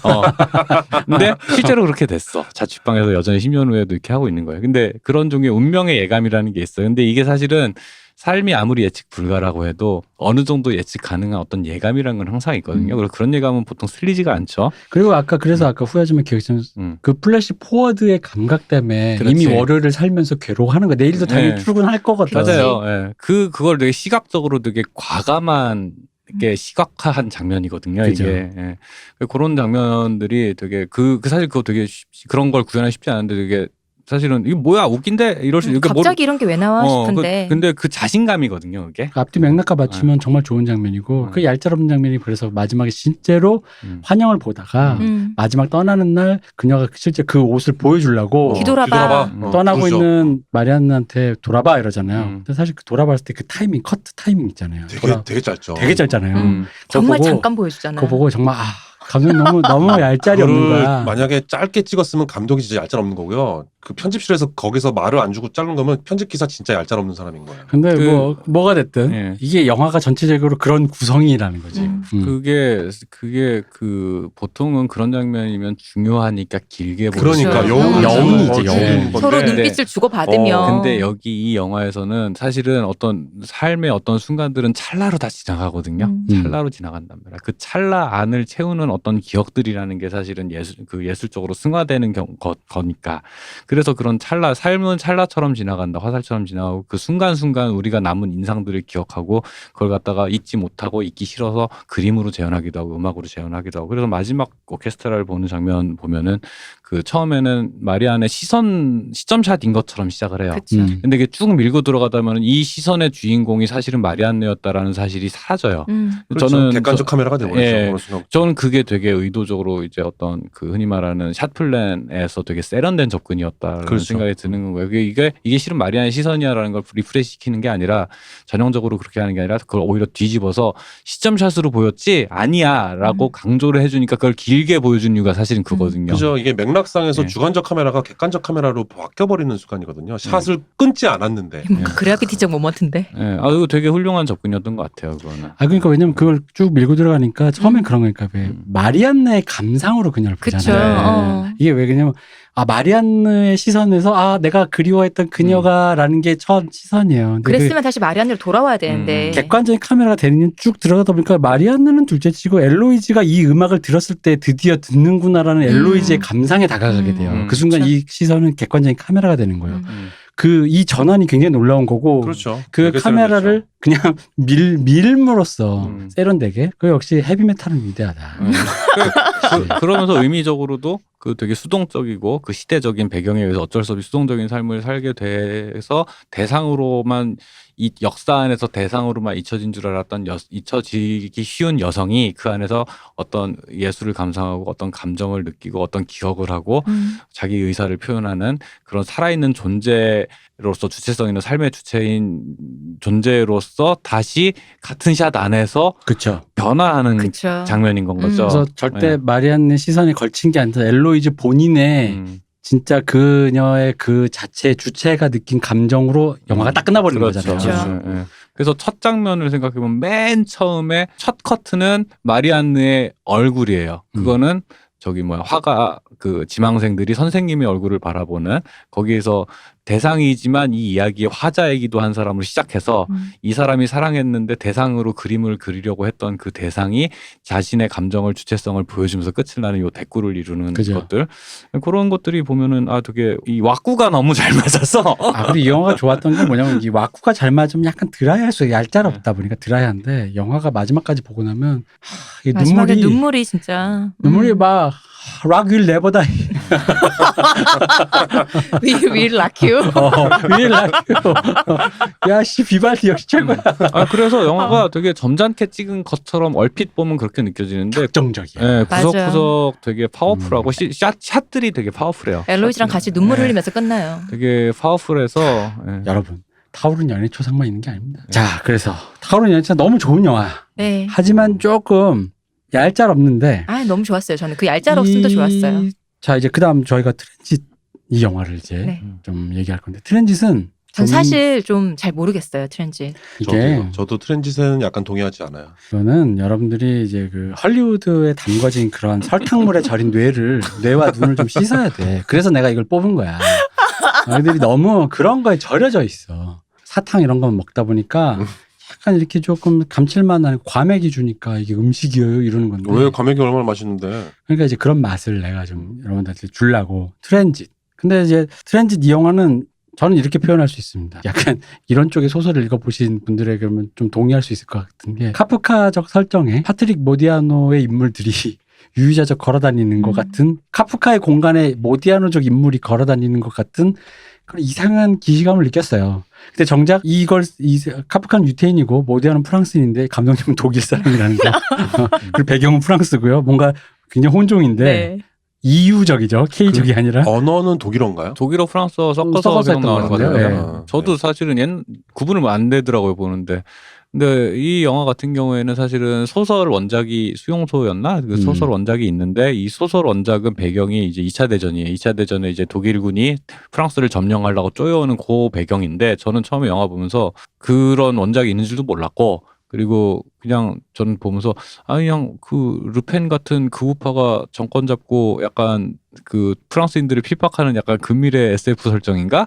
라는 생각을 하고 봤어요. 그렇죠. 그 설정을 2020년, 2000년대 복식으로 그대로 재현하다 보니까 뭐 설정이 마치 우리가 들었던 옛날에 네. 2차 대전 때 얘기 같은데 현실이란 말이죠. 네. 현실이다 보니까 그래서 이제 제가 카프카적이다라는 느낌이 드는 거예요. 굉장히 뭐지? 약간 라는 거지. 초현실적인 네. 느낌이 일단 드는데 저는 그게 좋았던 게 사실은 얘기의 골자를 보면 2차 대전 때 우리 역사, 세계 역사 안에 있었던 일인데 이 얘기를 현실에서 약간 재현을 하면서 하니까 현재 재현을 하니까. 네, 현재를 재현하니까 이게 약간 그 이야기가 되게 우화처럼 되면서 어떤 얘기가 그 구체성보다는 상징성이 남으면서 되게 보편적인 이야기처럼 예를 들어서 뭐 그 동물농장이나 멋진 신세계 보는 것 같은 그쵸. 기분이 좀 예. 드는 거예요. 그래서 저는 되게 그렇게 하면서 생기는 그 SF스러운 그 분위기가 저는 좀 마음에 들었었고. 평행세계 같잖아요. 예. 근데 이제 SF라는 표현이 아주 딱 맞진 않는 게 사이언스는 사이언스라는 없지. 측면이 네. 없으니까 가상 역사 뭐 네, 이라고 해야 근데 되나 이제 뭐 이런 느낌. 그게 그 말씀하신 대로 분명히 이게 2차 세계 대전의 나치의 얘긴데 네.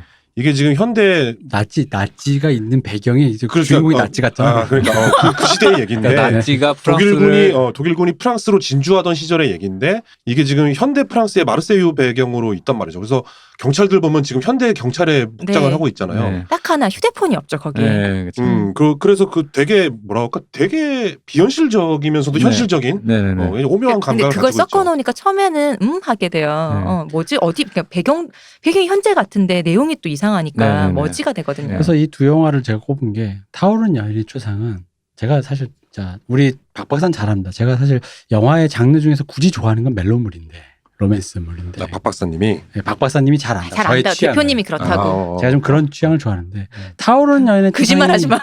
왜? 그런 영화 좋아해요? 썰고 뭐 이런 거 그런 영화를 고문하고. 그거는 어떤 그런 저의 그런 거 있어. 주단태적인 네. 로망. 알겠고요.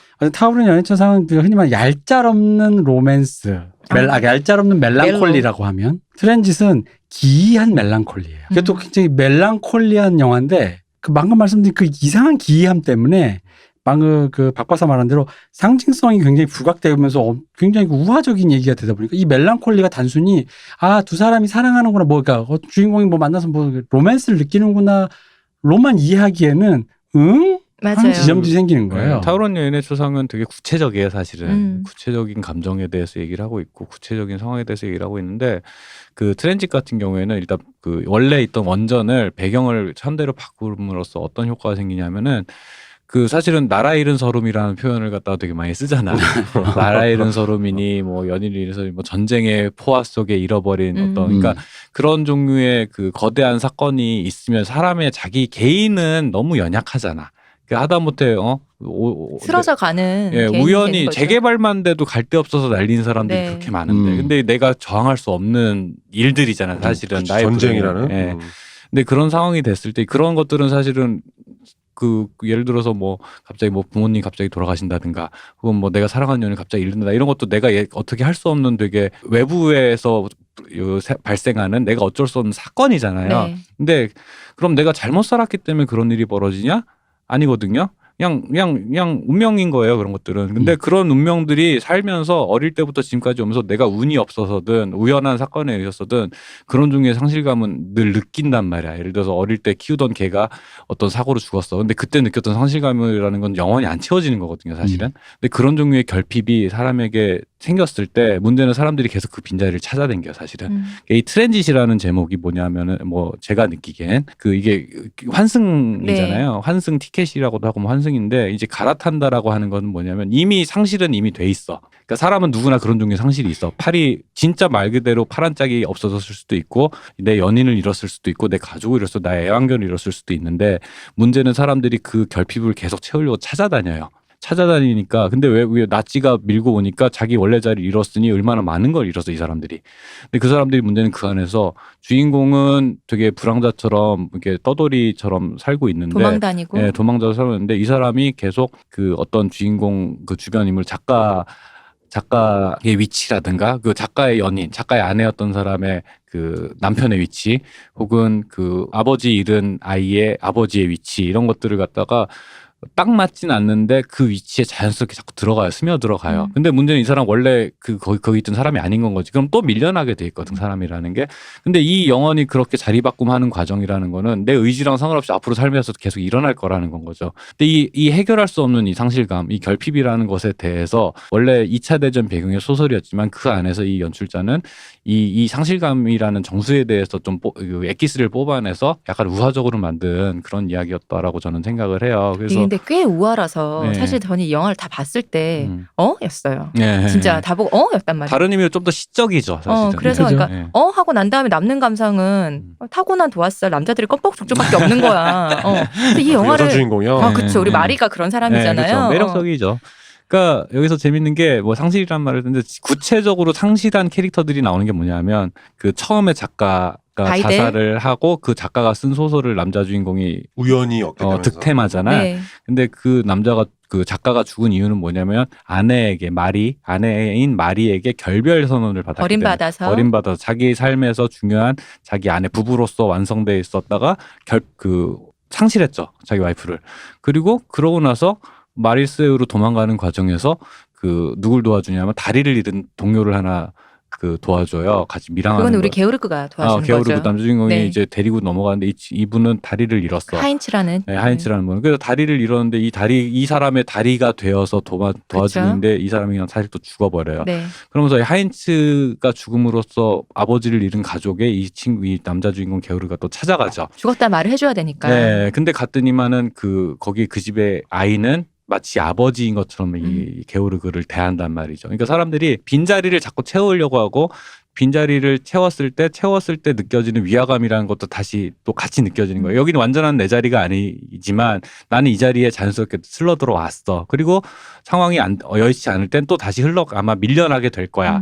라는 이 자리바꿈, 계속되는 이 자리바꿈이라는 것들이 어쩌면 그 삶 안에서 계속 반복되는 일이 아닐까라는 굳이 따지면 타오르는 여인의 초상은 삶을 그런 종류의 상실감이라는 것에 대해서 예정된 상실에 대해서 긍정하는 태도라면 예술로서 그걸 긍정하는 태도라면 트랜짓이라는 거는 어쩔 수 없는 그 슬픔, 그 상실에 대해서 알겠어 긍정하고 싶기도 하고 예술로 그걸 승화할 수도 있는데 근데 이 마음 한쪽의 아픈 마음은 어떻게 할 거야? 이거 방법이 없잖아라고 하는 그 우수라고 해야 되나요? 그 감정에 대해서 다루는 것 같다는 생각이 드는 거예요. 약간 이런 느낌인 거죠. 그러니까 왜 보통 이제 이런 극한의 상황, 뭔가 내가 지금 당장 지금 뭐 해야 될 일이 이렇게 피난을 가야 되고 막 그런 거 있잖아요. 지금 해야 될 일이 있는 거야. 큰일로서 해야 될 일이 내일 프로젝트. 근데 사람은 6.25 때도 애가 나오는 것처럼 그치. 피난 중에도 애를 낳고 하는 것처럼 사람이라는 거는 어떠한 상황에 처했을 때도 꼭 그것만을 하지는 않고 무언가를 추동하는 감정이 생겨요. 사랑이든 누군가 여기서 보면 그런 거죠. 그 게오르그의 그 애기 애한테 느끼는 그 어떤 측은지심, 아빠를 잃은 애한테 뭔가 좀 더 자상하게 대해주고 싶은 마음. 그리고 여기서 여주인공은 사실 처음에 애초에 그 여자가 있는 줄도 몰랐다가 그녀의 얼굴과 그녀의 사연과 그걸 보게 되면서 그녀에 대해 연심을 품잖아요. 이상한 기묘한 멜랑콜리한 연민이 생기는 거죠. 그런 어떤 연민이라기보다는 근데 연신과 연민이 같이 생기고 내가 그 남자의 내가 지금 당신 남편의 신분을 내가 갖고 그죠? 있는데 뭐 돌봐주고 싶다도 있고 뭐 죽은 줄 모르고 헤매고 다니니 혹은 뭐 진짜 그냥 어떤 말 그대로 그냥 사랑하기도 됐고 그러니까 그런 타고난 도화살. 그죠. 그녀의 그런 거에 대한 사랑을 느낀다는 거지. 그러니까 근데 그게 내가 지금 여기서 지금 당장 대사관에 어떻게든 가가지고 남의 신분까지 도용해서 여기를 지금 떠야지 낫지 이놈들 뭐 독일 뭐 어떤 거대한 위협으로부터 지금 당장 살아야 되는 상황에서도 사람이란 건 그 무언가 때문에 움직이고 무언가 때문에 행동을 하는데 그러다 보니까 마지막에 보면 그녀를 제일 잘 돌봐줄 나는 사실 그녀가 사랑한다고 해도 내가 이미 그녀와 만나게 된 시점에서 그녀의 남편의 신분을 도용하다 보니 내가 그녀와 같이 도망가서 살더라도 이 관계가 온전치 않다는 걸 예감한 순간 그나마 그녀를 잘 돌봐줬던 그 의사 그래서 그 의사한테 표를 주잖아요. 네. 근데 그 사람이 이해를 못하니까 돈이나 주세요라는 식으로 약간 왠지 나쁜 시간이 사람이 급박하니. 나쁜 사람인 것처럼 해서 그냥 브로커인 척하면서. 보냈는데 거기까지 보면 일종의 다크나이트지 사실은. 그지. 그 얘기가 뭐겠어. 내가 그녀를 사랑하기 때문에 그리고 그녀와 이후의 관계가 생겨서 그녀에게 더 제일 좋은 선택은 무엇일까? 이타적이 되는 거죠. 그녀의 남편은 이미 죽었고 내가 잘 가서 난 잘해줄 자신 있지만 내 정체를 알게 되는 순간 그녀는 나의 곁을 떠날 거야. 그럼 여태까지 여기서 제일 그녀를 잘 돌봐준 사람은 그 남자야. 그럼 표를 그 남자한테 양보하는 게 맞아. 근데 이것은 굉장히 이타적인 행동이죠. 그렇죠. 그렇게 막 사람들이 막 한이 많이 막 하면서 막 대사관에 들어가서 막 악다구니 써가지고 받아낸 어떤 일종의 그런 건데. 그게 거부됐다는 이유로 자살하는 사람도 많고 맞아요. 그거 쇼크 때문에 죽은 사람도 생기고 맞아요. 이러는데 그 사람은 그런 의미로 움직인다는 거죠. 내가 무엇을 이런 와중에서도 무엇 때문에 움직이냐. 그게 이제 그 기이한 멜랑콜리를 표현된 건데. 그러니까 다른 의미로 보면은 이 감독님의 작품 세계랑 되게 일관된 게 이 감독님의 이전 작품이 이제 바바라 2015년인가에 베를린 영화제 상을 받았는데 바바라도 비슷해요. 내용이 뭐냐면 주인공 여자가 동독 서독 나눠졌던 시대의 배경인데 동독에서 의사인데 서독으로 계속 망명하려다 뜰켰어. 그래서 변방에 있는 시골로 엘리트 의사인데 좌천된 거예요. 근데도 계속 생각을 해. 서독으로 언젠가 갈 거야. 서독에 내 애인도 있고 언젠가 서독 가. 그러다 보면 이런 사람들은 대부분 특징이 뭐야? 지금 여기 있는 사람들과 별로 관계고 싶지 않잖아요. 그 환경에 관심이 없죠. 네. 근데 의사다 보니까 밀려 들어오는 환자의 사연도 딱하고 같이 일하는 동료와의 우애도 생기는 거야. 관심을 안 줄라 그래도. 그러다 보니까 이런 상황이 나와요. 오늘 내가 망명하기로 한 날짜인데 나랑 굉장히 좋은 관계를 유지하고 있는 이 사람 참 좋으신 분인데 그 좋은 의사가 오늘 밤에 수술을 해야 되는데 혹시 와줄 수 있어요? 라고 물어. 근데 내가 그럴게요 하고 망명해버리면 수술이라는 이 모든 행위가 좀 어그러질 수가 있잖아요. 이게 사람 목숨이 왔다 갔다 하는 건데 그렇다고 안 가요 하기에는 되게 좀 그래. 이 여자 주인공이 되게 난망해요. 그런 상황에서 자기가 돌보고 있는 여자 환자 한 명이 되게 어려워. 뭐냐면 그런 집단 노동 같은 데 가서 힘들어해. 그러니까 오늘 망명하기로 했던 그 순간에 그 표를 이 여자애한테 주고 망명을 시켜버리는 거예요. 자기는 남아버려요. 이게 비슷한 얘기인 거죠. 그러니까 자기는 동독이 너무 싫고 서독을 너무 그리워하고 그것 때문에 지금 거의 그걸 뭐 갈아바쳐서 뭐 하려고 하는데 사람을 움직이게 하는 힘이 뭐냐는 거지. 뭐 이게 좀 싸게 표현하면 저렴하게 표현하면 정부 치고 살면 거기가 고향이다. 뭐 이런 얘기인 건데 그 얘기를 이제 여기에 하는 거죠. 당신이 그 고장이 마음에 안 들고 그 상황이 마음에 안 들더라도 당신이 사랑하는 사람이 누구냐. 당신이 헌신할 수 있는 어떤 뭐 이념이 됐든 사람이 됐든 단체가 됐든 그게 무엇냐. 인간은 결국 거기서 그것 때문에 산다라는 거죠. 그러니까 그런 거 이제 말씀 듣다 보니까 그냥 드는 생각은 그런 이제 사는 게 참 곤란하잖아요. 매일매일 곤란한 일들이 많단 말이에요. 근데 큰 그림에서 보면 예를 들어서 그런 거지. 큰 그림에서 보면 사람은 어차피 죽는다. 그 경제학자 그 유명하신 분 누구야? 장기적으로 보면 모두 죽는다라는 말을 했던 경제학자는 케인즈밖에 모르겠는데. 케인즈가 했던 말이에요. 그러니까 케인즈가 그 장기적으로 보면 어떤 말에 대한 비아냥으로 했던 말이에요. 장기적 길게 보면 다 죽어. 뭐라는 말을 했었는데 그렇게 생각하지만 그리고 또 조금 길게 보면 10년 정도 있으면은 이런 일들이 해결되겠지라는 거 이런 뭐 길게 보면 한 30년 40년 정도 지나면 뭐 암도 정복되겠지 크게 보면 예상 가는 것들이 있지만 그 사이에 그러니까 내가 지금 하루하루 살아야 되는 건 여러 가지 곤란하고 번거로운 여러 가지 거추장스러운 감정들 하나하나를 해결해 가면서 살아야 되는데 그런 거를 갖다가 하나하나 무시해 가지고 인간성이라든가 이런 방금 이제 대표님이 그 바바라 얘기를 하면서 얘기했던 그런 예를 들어서 게오르그 트랜지션 게오르그 같이 그러니까 내가 그냥 미국으로 튈 거야라는 목적에만 충실하려면 할 수 있는 멕시코로 튈 거야라고 했을 때 그 목적에만 충실하게 움직이면 해야 되는 일들이 되게 단순해지잖아요. 근데 그 사이에 해결해야 되는 일들이 많은데 대부분 되게 감정적인 문제들이야. 내가 그 아이에 대한 미안함, 마리에 대한 대해서. 약간 죄의식과 함께 연정 것도 있고 그리고 그 죽은 작가의 위치를 갖다가 바이델의 위치를 내가 약간 그 도둑질을 했다라는 그 자초해버린 거죠. 죄책감. 그리고 뭐 그 친구 하인츠를 제대로 데리고 오지 못했다라는 죄책감, 여러 가지 것들이, 이 거추장스러운 여러 가지 감정들이 있단 말이죠. 근데 사람의 삶이라는 게 그 크게 보고 큰 그림으로 그리면 목적이라든가 이런 것들이 되게 합리성에 근거해서 해야 되는 일이 되게 사실 상대적으로 명확해요. 내가 가난한 이유는 일을 안 하기 때문이야. 사실은 일을 하면 돼. 근데 내가 내일 아침 쿠팡 알바를 하러 가기에 걸리는 수많은 것들이 있어 사실은. 근데 말하기에는 겸연쩍죠 사실은. 아니야, 일을 해도 가난해. 물론 그게 그렇긴 문제입니다. 하죠. 네. 그런 여러 가지 문제들이 있는데 그런 것들이 사실은 그런 사소하고 거추장스러운 문제 하나하나를 무시할 수 없는 것들이 결국 사람이 하루하루를 살아가는 방식인 거고, 그런 것들은 거대한 운명이 찾아왔어도 말씀대로 전쟁 나도 애 낳고 다 한다고 했던 얘기인 것처럼 전쟁 나고 폭격이 떨어져도 당장 나는 내일 아침에 내일 아침에 내 동생이 뭐 김치 갖다 달라고 했는데 라는 말은 사실 잊고 살 수가 없는 건 거잖아요. 그러니까 그런 종류의 삶이 굴러가는 그런 이게 사실 부조리거든요. 이치에 닿지 않는 거예요. 폭격이 떨어지면 피난 가야지. 근데 폭격이 떨어질 거 뻔히 알고 가만히 있으면 죽는 거 알아. 그리고 동생이 그걸 모르고 있으면은 나라도 도망가서 나라도 살아야 되는 게 많아. 근데 내가 죽을 거 알면서도 동생 찾으러 가잖아. 사람이라는 게. 그런 부조리함들이라고 하는 것들이 주는 인간적인 감정들, 이란 것도 되게 그 삶에 대한 어떤 그 은유라는 삶을 어떤 표현하는 부조리한 것들에 대해 해결되지 않는 그런 부조리한 감정들에 대한 얘기들이 아까 제가 처음에 얘기했던 그 상실감과 함께 그것도 좀 맥이 닿는 부분인 것 같아요. 그리고 이제 이게 또 아까 그러니까 현재로 바꿨기 때문에 우화가 됐다는 측면도 있지만, 저는 이 영화가 지금 2020년에 어떤 의미고 왜 현재로 바꿨는가를 좀 굳이 좀 관심법을 생각을 해보자면, 여기서는 지금 주인공들이 전시상 되게 위급한 네. 비상 상황에서 자기가 한목적적으로는 여기를 탈출해야 된다는 목적만을 해도 지금 될까 말까한 상황에서 헛짓거리를 하고 있단 말이야. 그 목적에 부합하지 않는, 그게 사랑이고 어떤 그 어린아이에 대한 애정이고 동정이고 이런 건데, 그리고 되게 속물적으로는 난 좋은 사람이고 싶어 뭐 이런 욕망도 그죠? 있었겠지. 지금 이걸 현재로 보자면 이런 거죠. 우리 사회는 전시가 아닌데도 사람이 이렇게 되어가고 있는 것 같은 거예요. 이런 것들을 외면시키게 만드는 세상. 지금의 한국 사회가 뭐 세계적으로 전시 상황이 아니고 그때보다 훨씬 풍요로운데 애써 이런 걸 외면하고 네 일 지금 그럴 때야? 라는 거지. 예서야, 우리 스카이캐서 예서야 지금 네가 그럴 때야? 라는 말로 대변되는 사람, 근데 전 세대의 모든 사람들. 멕시코행 배를 타셔야 합니다, 선생님. 그죠.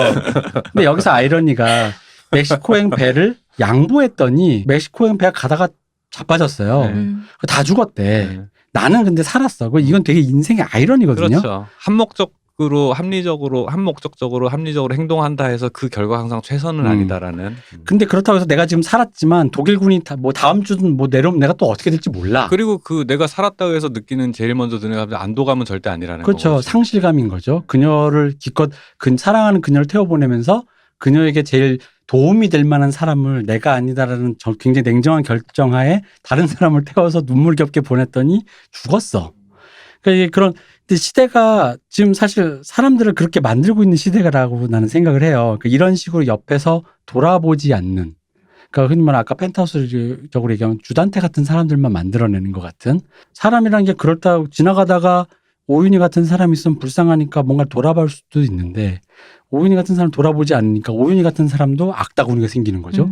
오윤희도 똑같이 주단태처럼 행동을 해요. 근데 우리에게 필요한 게 뭐냐라는 현재 관점으로 보자면은 이 트랜짓에서 있는 이 비합리적으로, 그래서 저는 오히려 설정도 기이한데 행동까지 기이하게 느껴지니까 그게 약간 영화가 처음에 보시는 분들이 눈에 안 들어올 거라는 거죠. 왜냐면 맥락을 모르겠으니까. 모르니까. 다 봐도 애들이 기이하게 행동하는 것처럼 보이는 거. 왜냐면 나중되면 이해되지 않아요? 나중되면 그 자체를 이해를 못하는 게 아니라 네.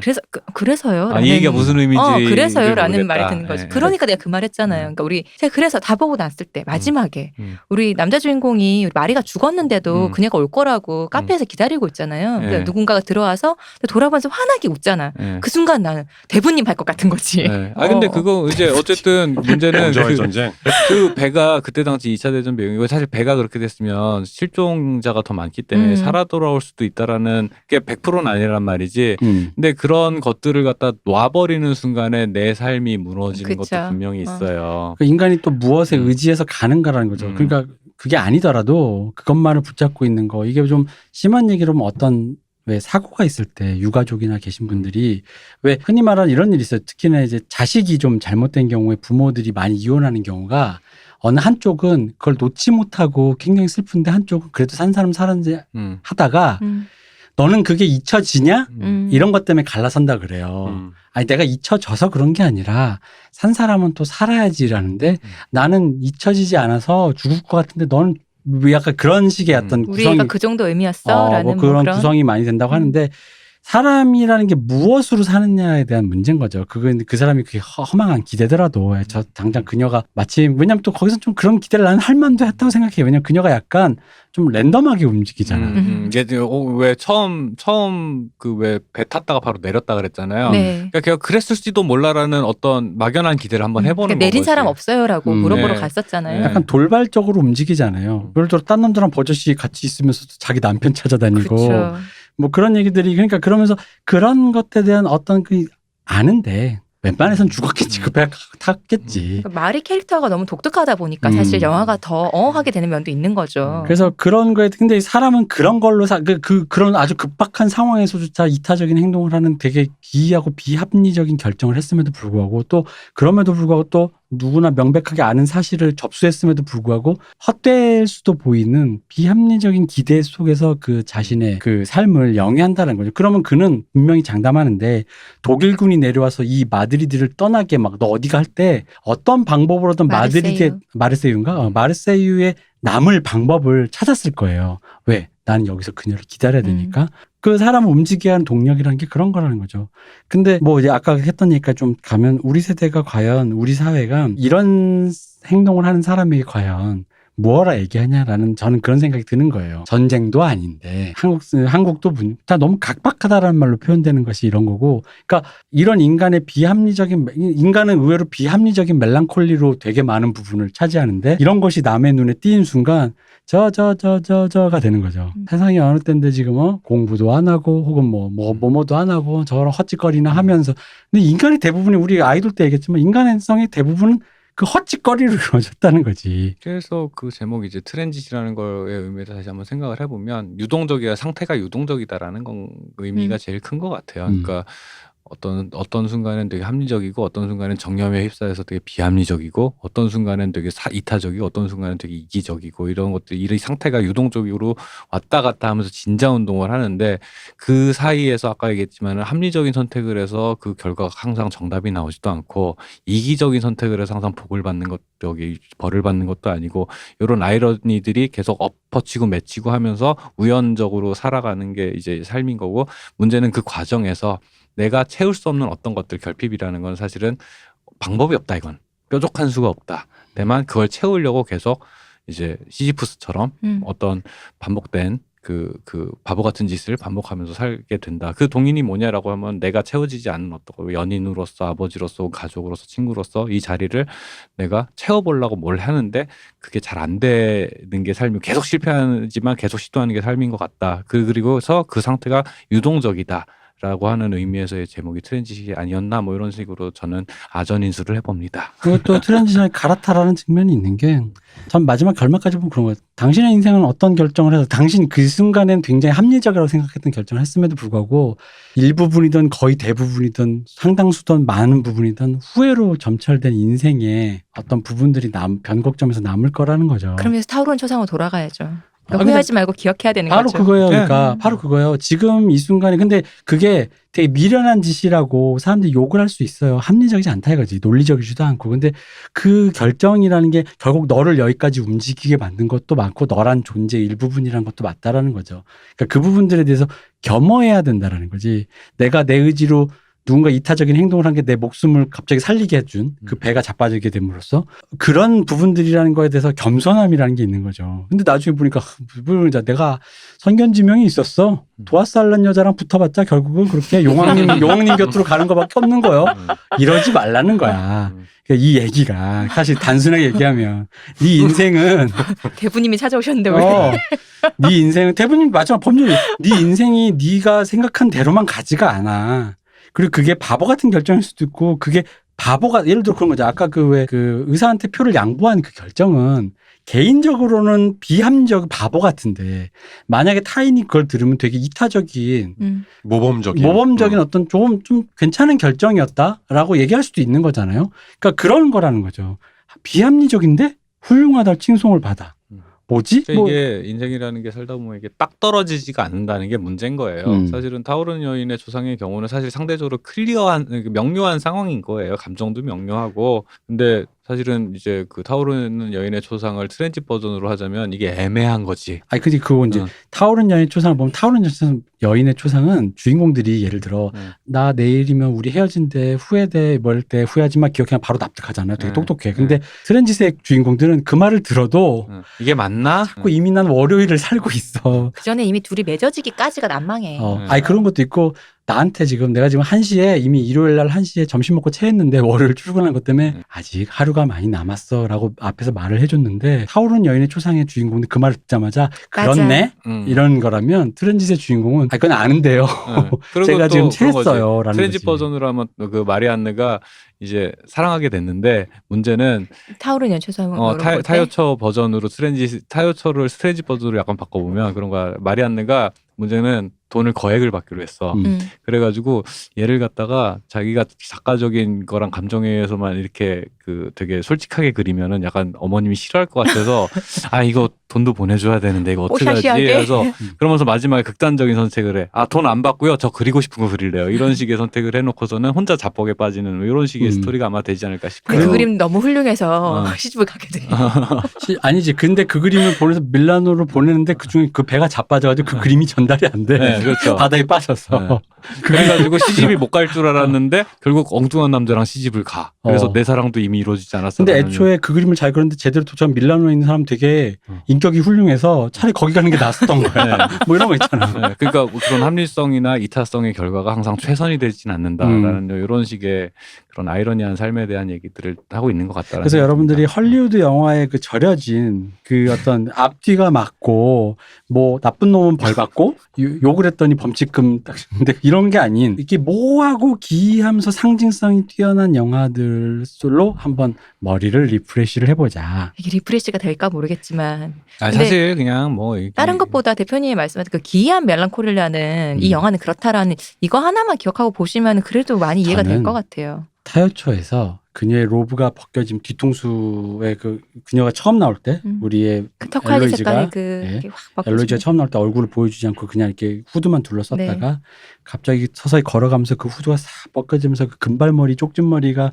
금발 뒤통수가 탁 나올 그 거기서 뭔가 그 멋이 느껴졌으면 된 거고 그게 이 영화의 솔직히 정수거든요. 그리고 트렌짓에서도 마지막에 그런 선택과 그런 끝에 마지막에 뒤를 돌아볼 때 난 사실 그냥 돌아보기만 해도 괜찮아. 돌아보면서 뭔가 희미한 미소가 사실 미소가 있었잖아요. 그게 멋으로 느껴질 때 여러분은 이제 트렌짓은 과메기를 먹을 준비가 어려웠어요. 됐다. 트렌짓은 저한테 홍어 같은 영화였어요. 못 먹겠어요. 좀 홍어 아니 파죠 파. 파 같은 거. 아니야. 파 같은 두부 아니에요 두부? 아니 두부는 먹기는 해요. 시원님 파를 못 드세요? 네, 보통 아니 안 먹는 거죠. 네, 맛없어서 안 먹습니다. 저도 트렌짓에 대해서는 지금 거의 얘기 안 했잖아요. 네, 저 타요초는 뭐 이런저런 얘기 많이 했는데 트렌짓에 저는 잘 공감이 안 됐거든요. 그 부유함에 대해서 잘 공감이 안 돼서 저도 썩 그렇게 재밌게 보진 않았어요. 우리 유 교수가 부유하고 있어서 그렇지. 제가 지금 지방에서. 그래서 이 트렌짓을 보고 우리 이제 얘기를 듣고 나서 전 외려 그 디아더스가 생각났거든요. 니콜 키드만 나왔던 사람인 줄 알았는데 거기 원래 나 유령이고 그곳에 있던 어떤 그곳에 부유한 어떤 존재 기자 하잖아요. 그리고 그 공간 자체가 그 평행 세계다 보니까 외려 현실감이 없어서 연옥 같은 느낌도 들고 그 안에 모두가 다 유령 같고. 네, 맞아요. 그런 그런 느낌인 느낌이 거죠. 있어요. 트렌짓이. 스스로 그래서 그 인용한 그 영화 안의 소설에서도 이곳을 약간 지옥인 것처럼 인페르노인 것처럼 이제 많이 이렇게 생각을 하죠. 근데 그 지옥이라고 얘기하는 것들이 결국엔 뭐냐면은 그 희망 없는 삶에 대한 그 영원한 상실을 그러니까 마음속 어디 하나가 불구가 된 상태에서 이미 상실을 겪고 불구가 된 상태에서 이게 상황이 나아질 리가 없다라는 그 절망감. 근데 그 안에서 사람이 그 공간 안에 사람들이 매일 뭐 다른 걸 하고 있는 건 사실은 비슷비슷하게 시시푸스의 돌을 굴리는 것 같은 그런 상황만 있는 것 같고. 그렇죠. 근데 그 안에서 사람이 이제 여기서 제가 볼 때는 그 트레지디를 그나마 재밌게 보려면 뭐 제 생각엔 남자 주인공이 어디에 있을 때 마음이 편할까 저 사람이 라는 관점으로 보면은 이게 이 남자의 마음 영원히 마음 편할 수 없는 그 마음이 좀 더 이해가 되지 않을까라는 호아킨 생각이 듭니다. 피닉스와 몹시 닮은 그 네. 게오르그 배우님. 그래서 제가 또 모디아니적인 인물이라 했으니까 모디아노적인 약간 얘기를 좀 해보자면 그 파트릭 모디아노 노벨상 수상자인 네. 인물이 어두운 상점들의 거리. 네. 파트릭 모디아노의 소설에서는 오히려 이 게오르기적인 인물에 대해서 시간이 흘러서 그렇죠. 이후에 인물이 후술하는 식이에요. 맞아요. 왜 그런 선택을 했을까?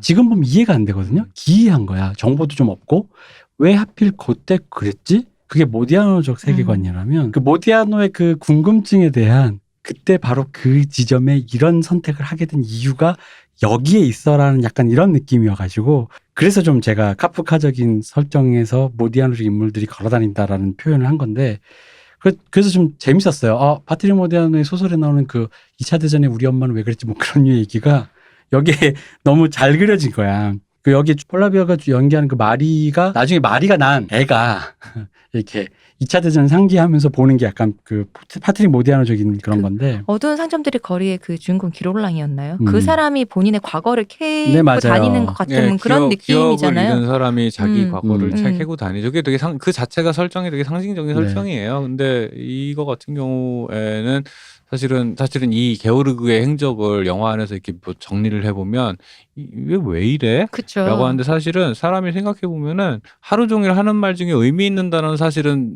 제가 알기로 한 20% 정도밖에 안 된다고 알고 있어요. 그렇게 많이 돼요. 그렇게 많이 돼? 그러니까 좀 엄밀히 얘기하면 의식하고 하는 말.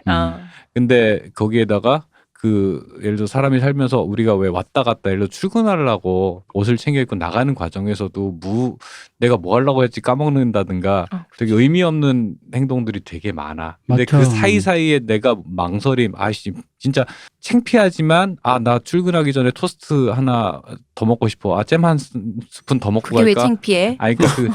그러니까 왜 한몫돼 출근을 하는 과정에 안 하는 사람들이 이딴 소리를 한다니까. 예를 들자면 그래서 예를 들어 뭐 이런 거 별거 남들한테 말하긴 좀 그렇지만 난 그래도 빨간색 양말을 신고 싶은데 아무도 안 보여. 이런 여러 가지 사소한 여러 가지 이런저런 것들이 사실 따지고 보면 다 이유는 있는 거죠. 그 안에서 하나하나 따져보면.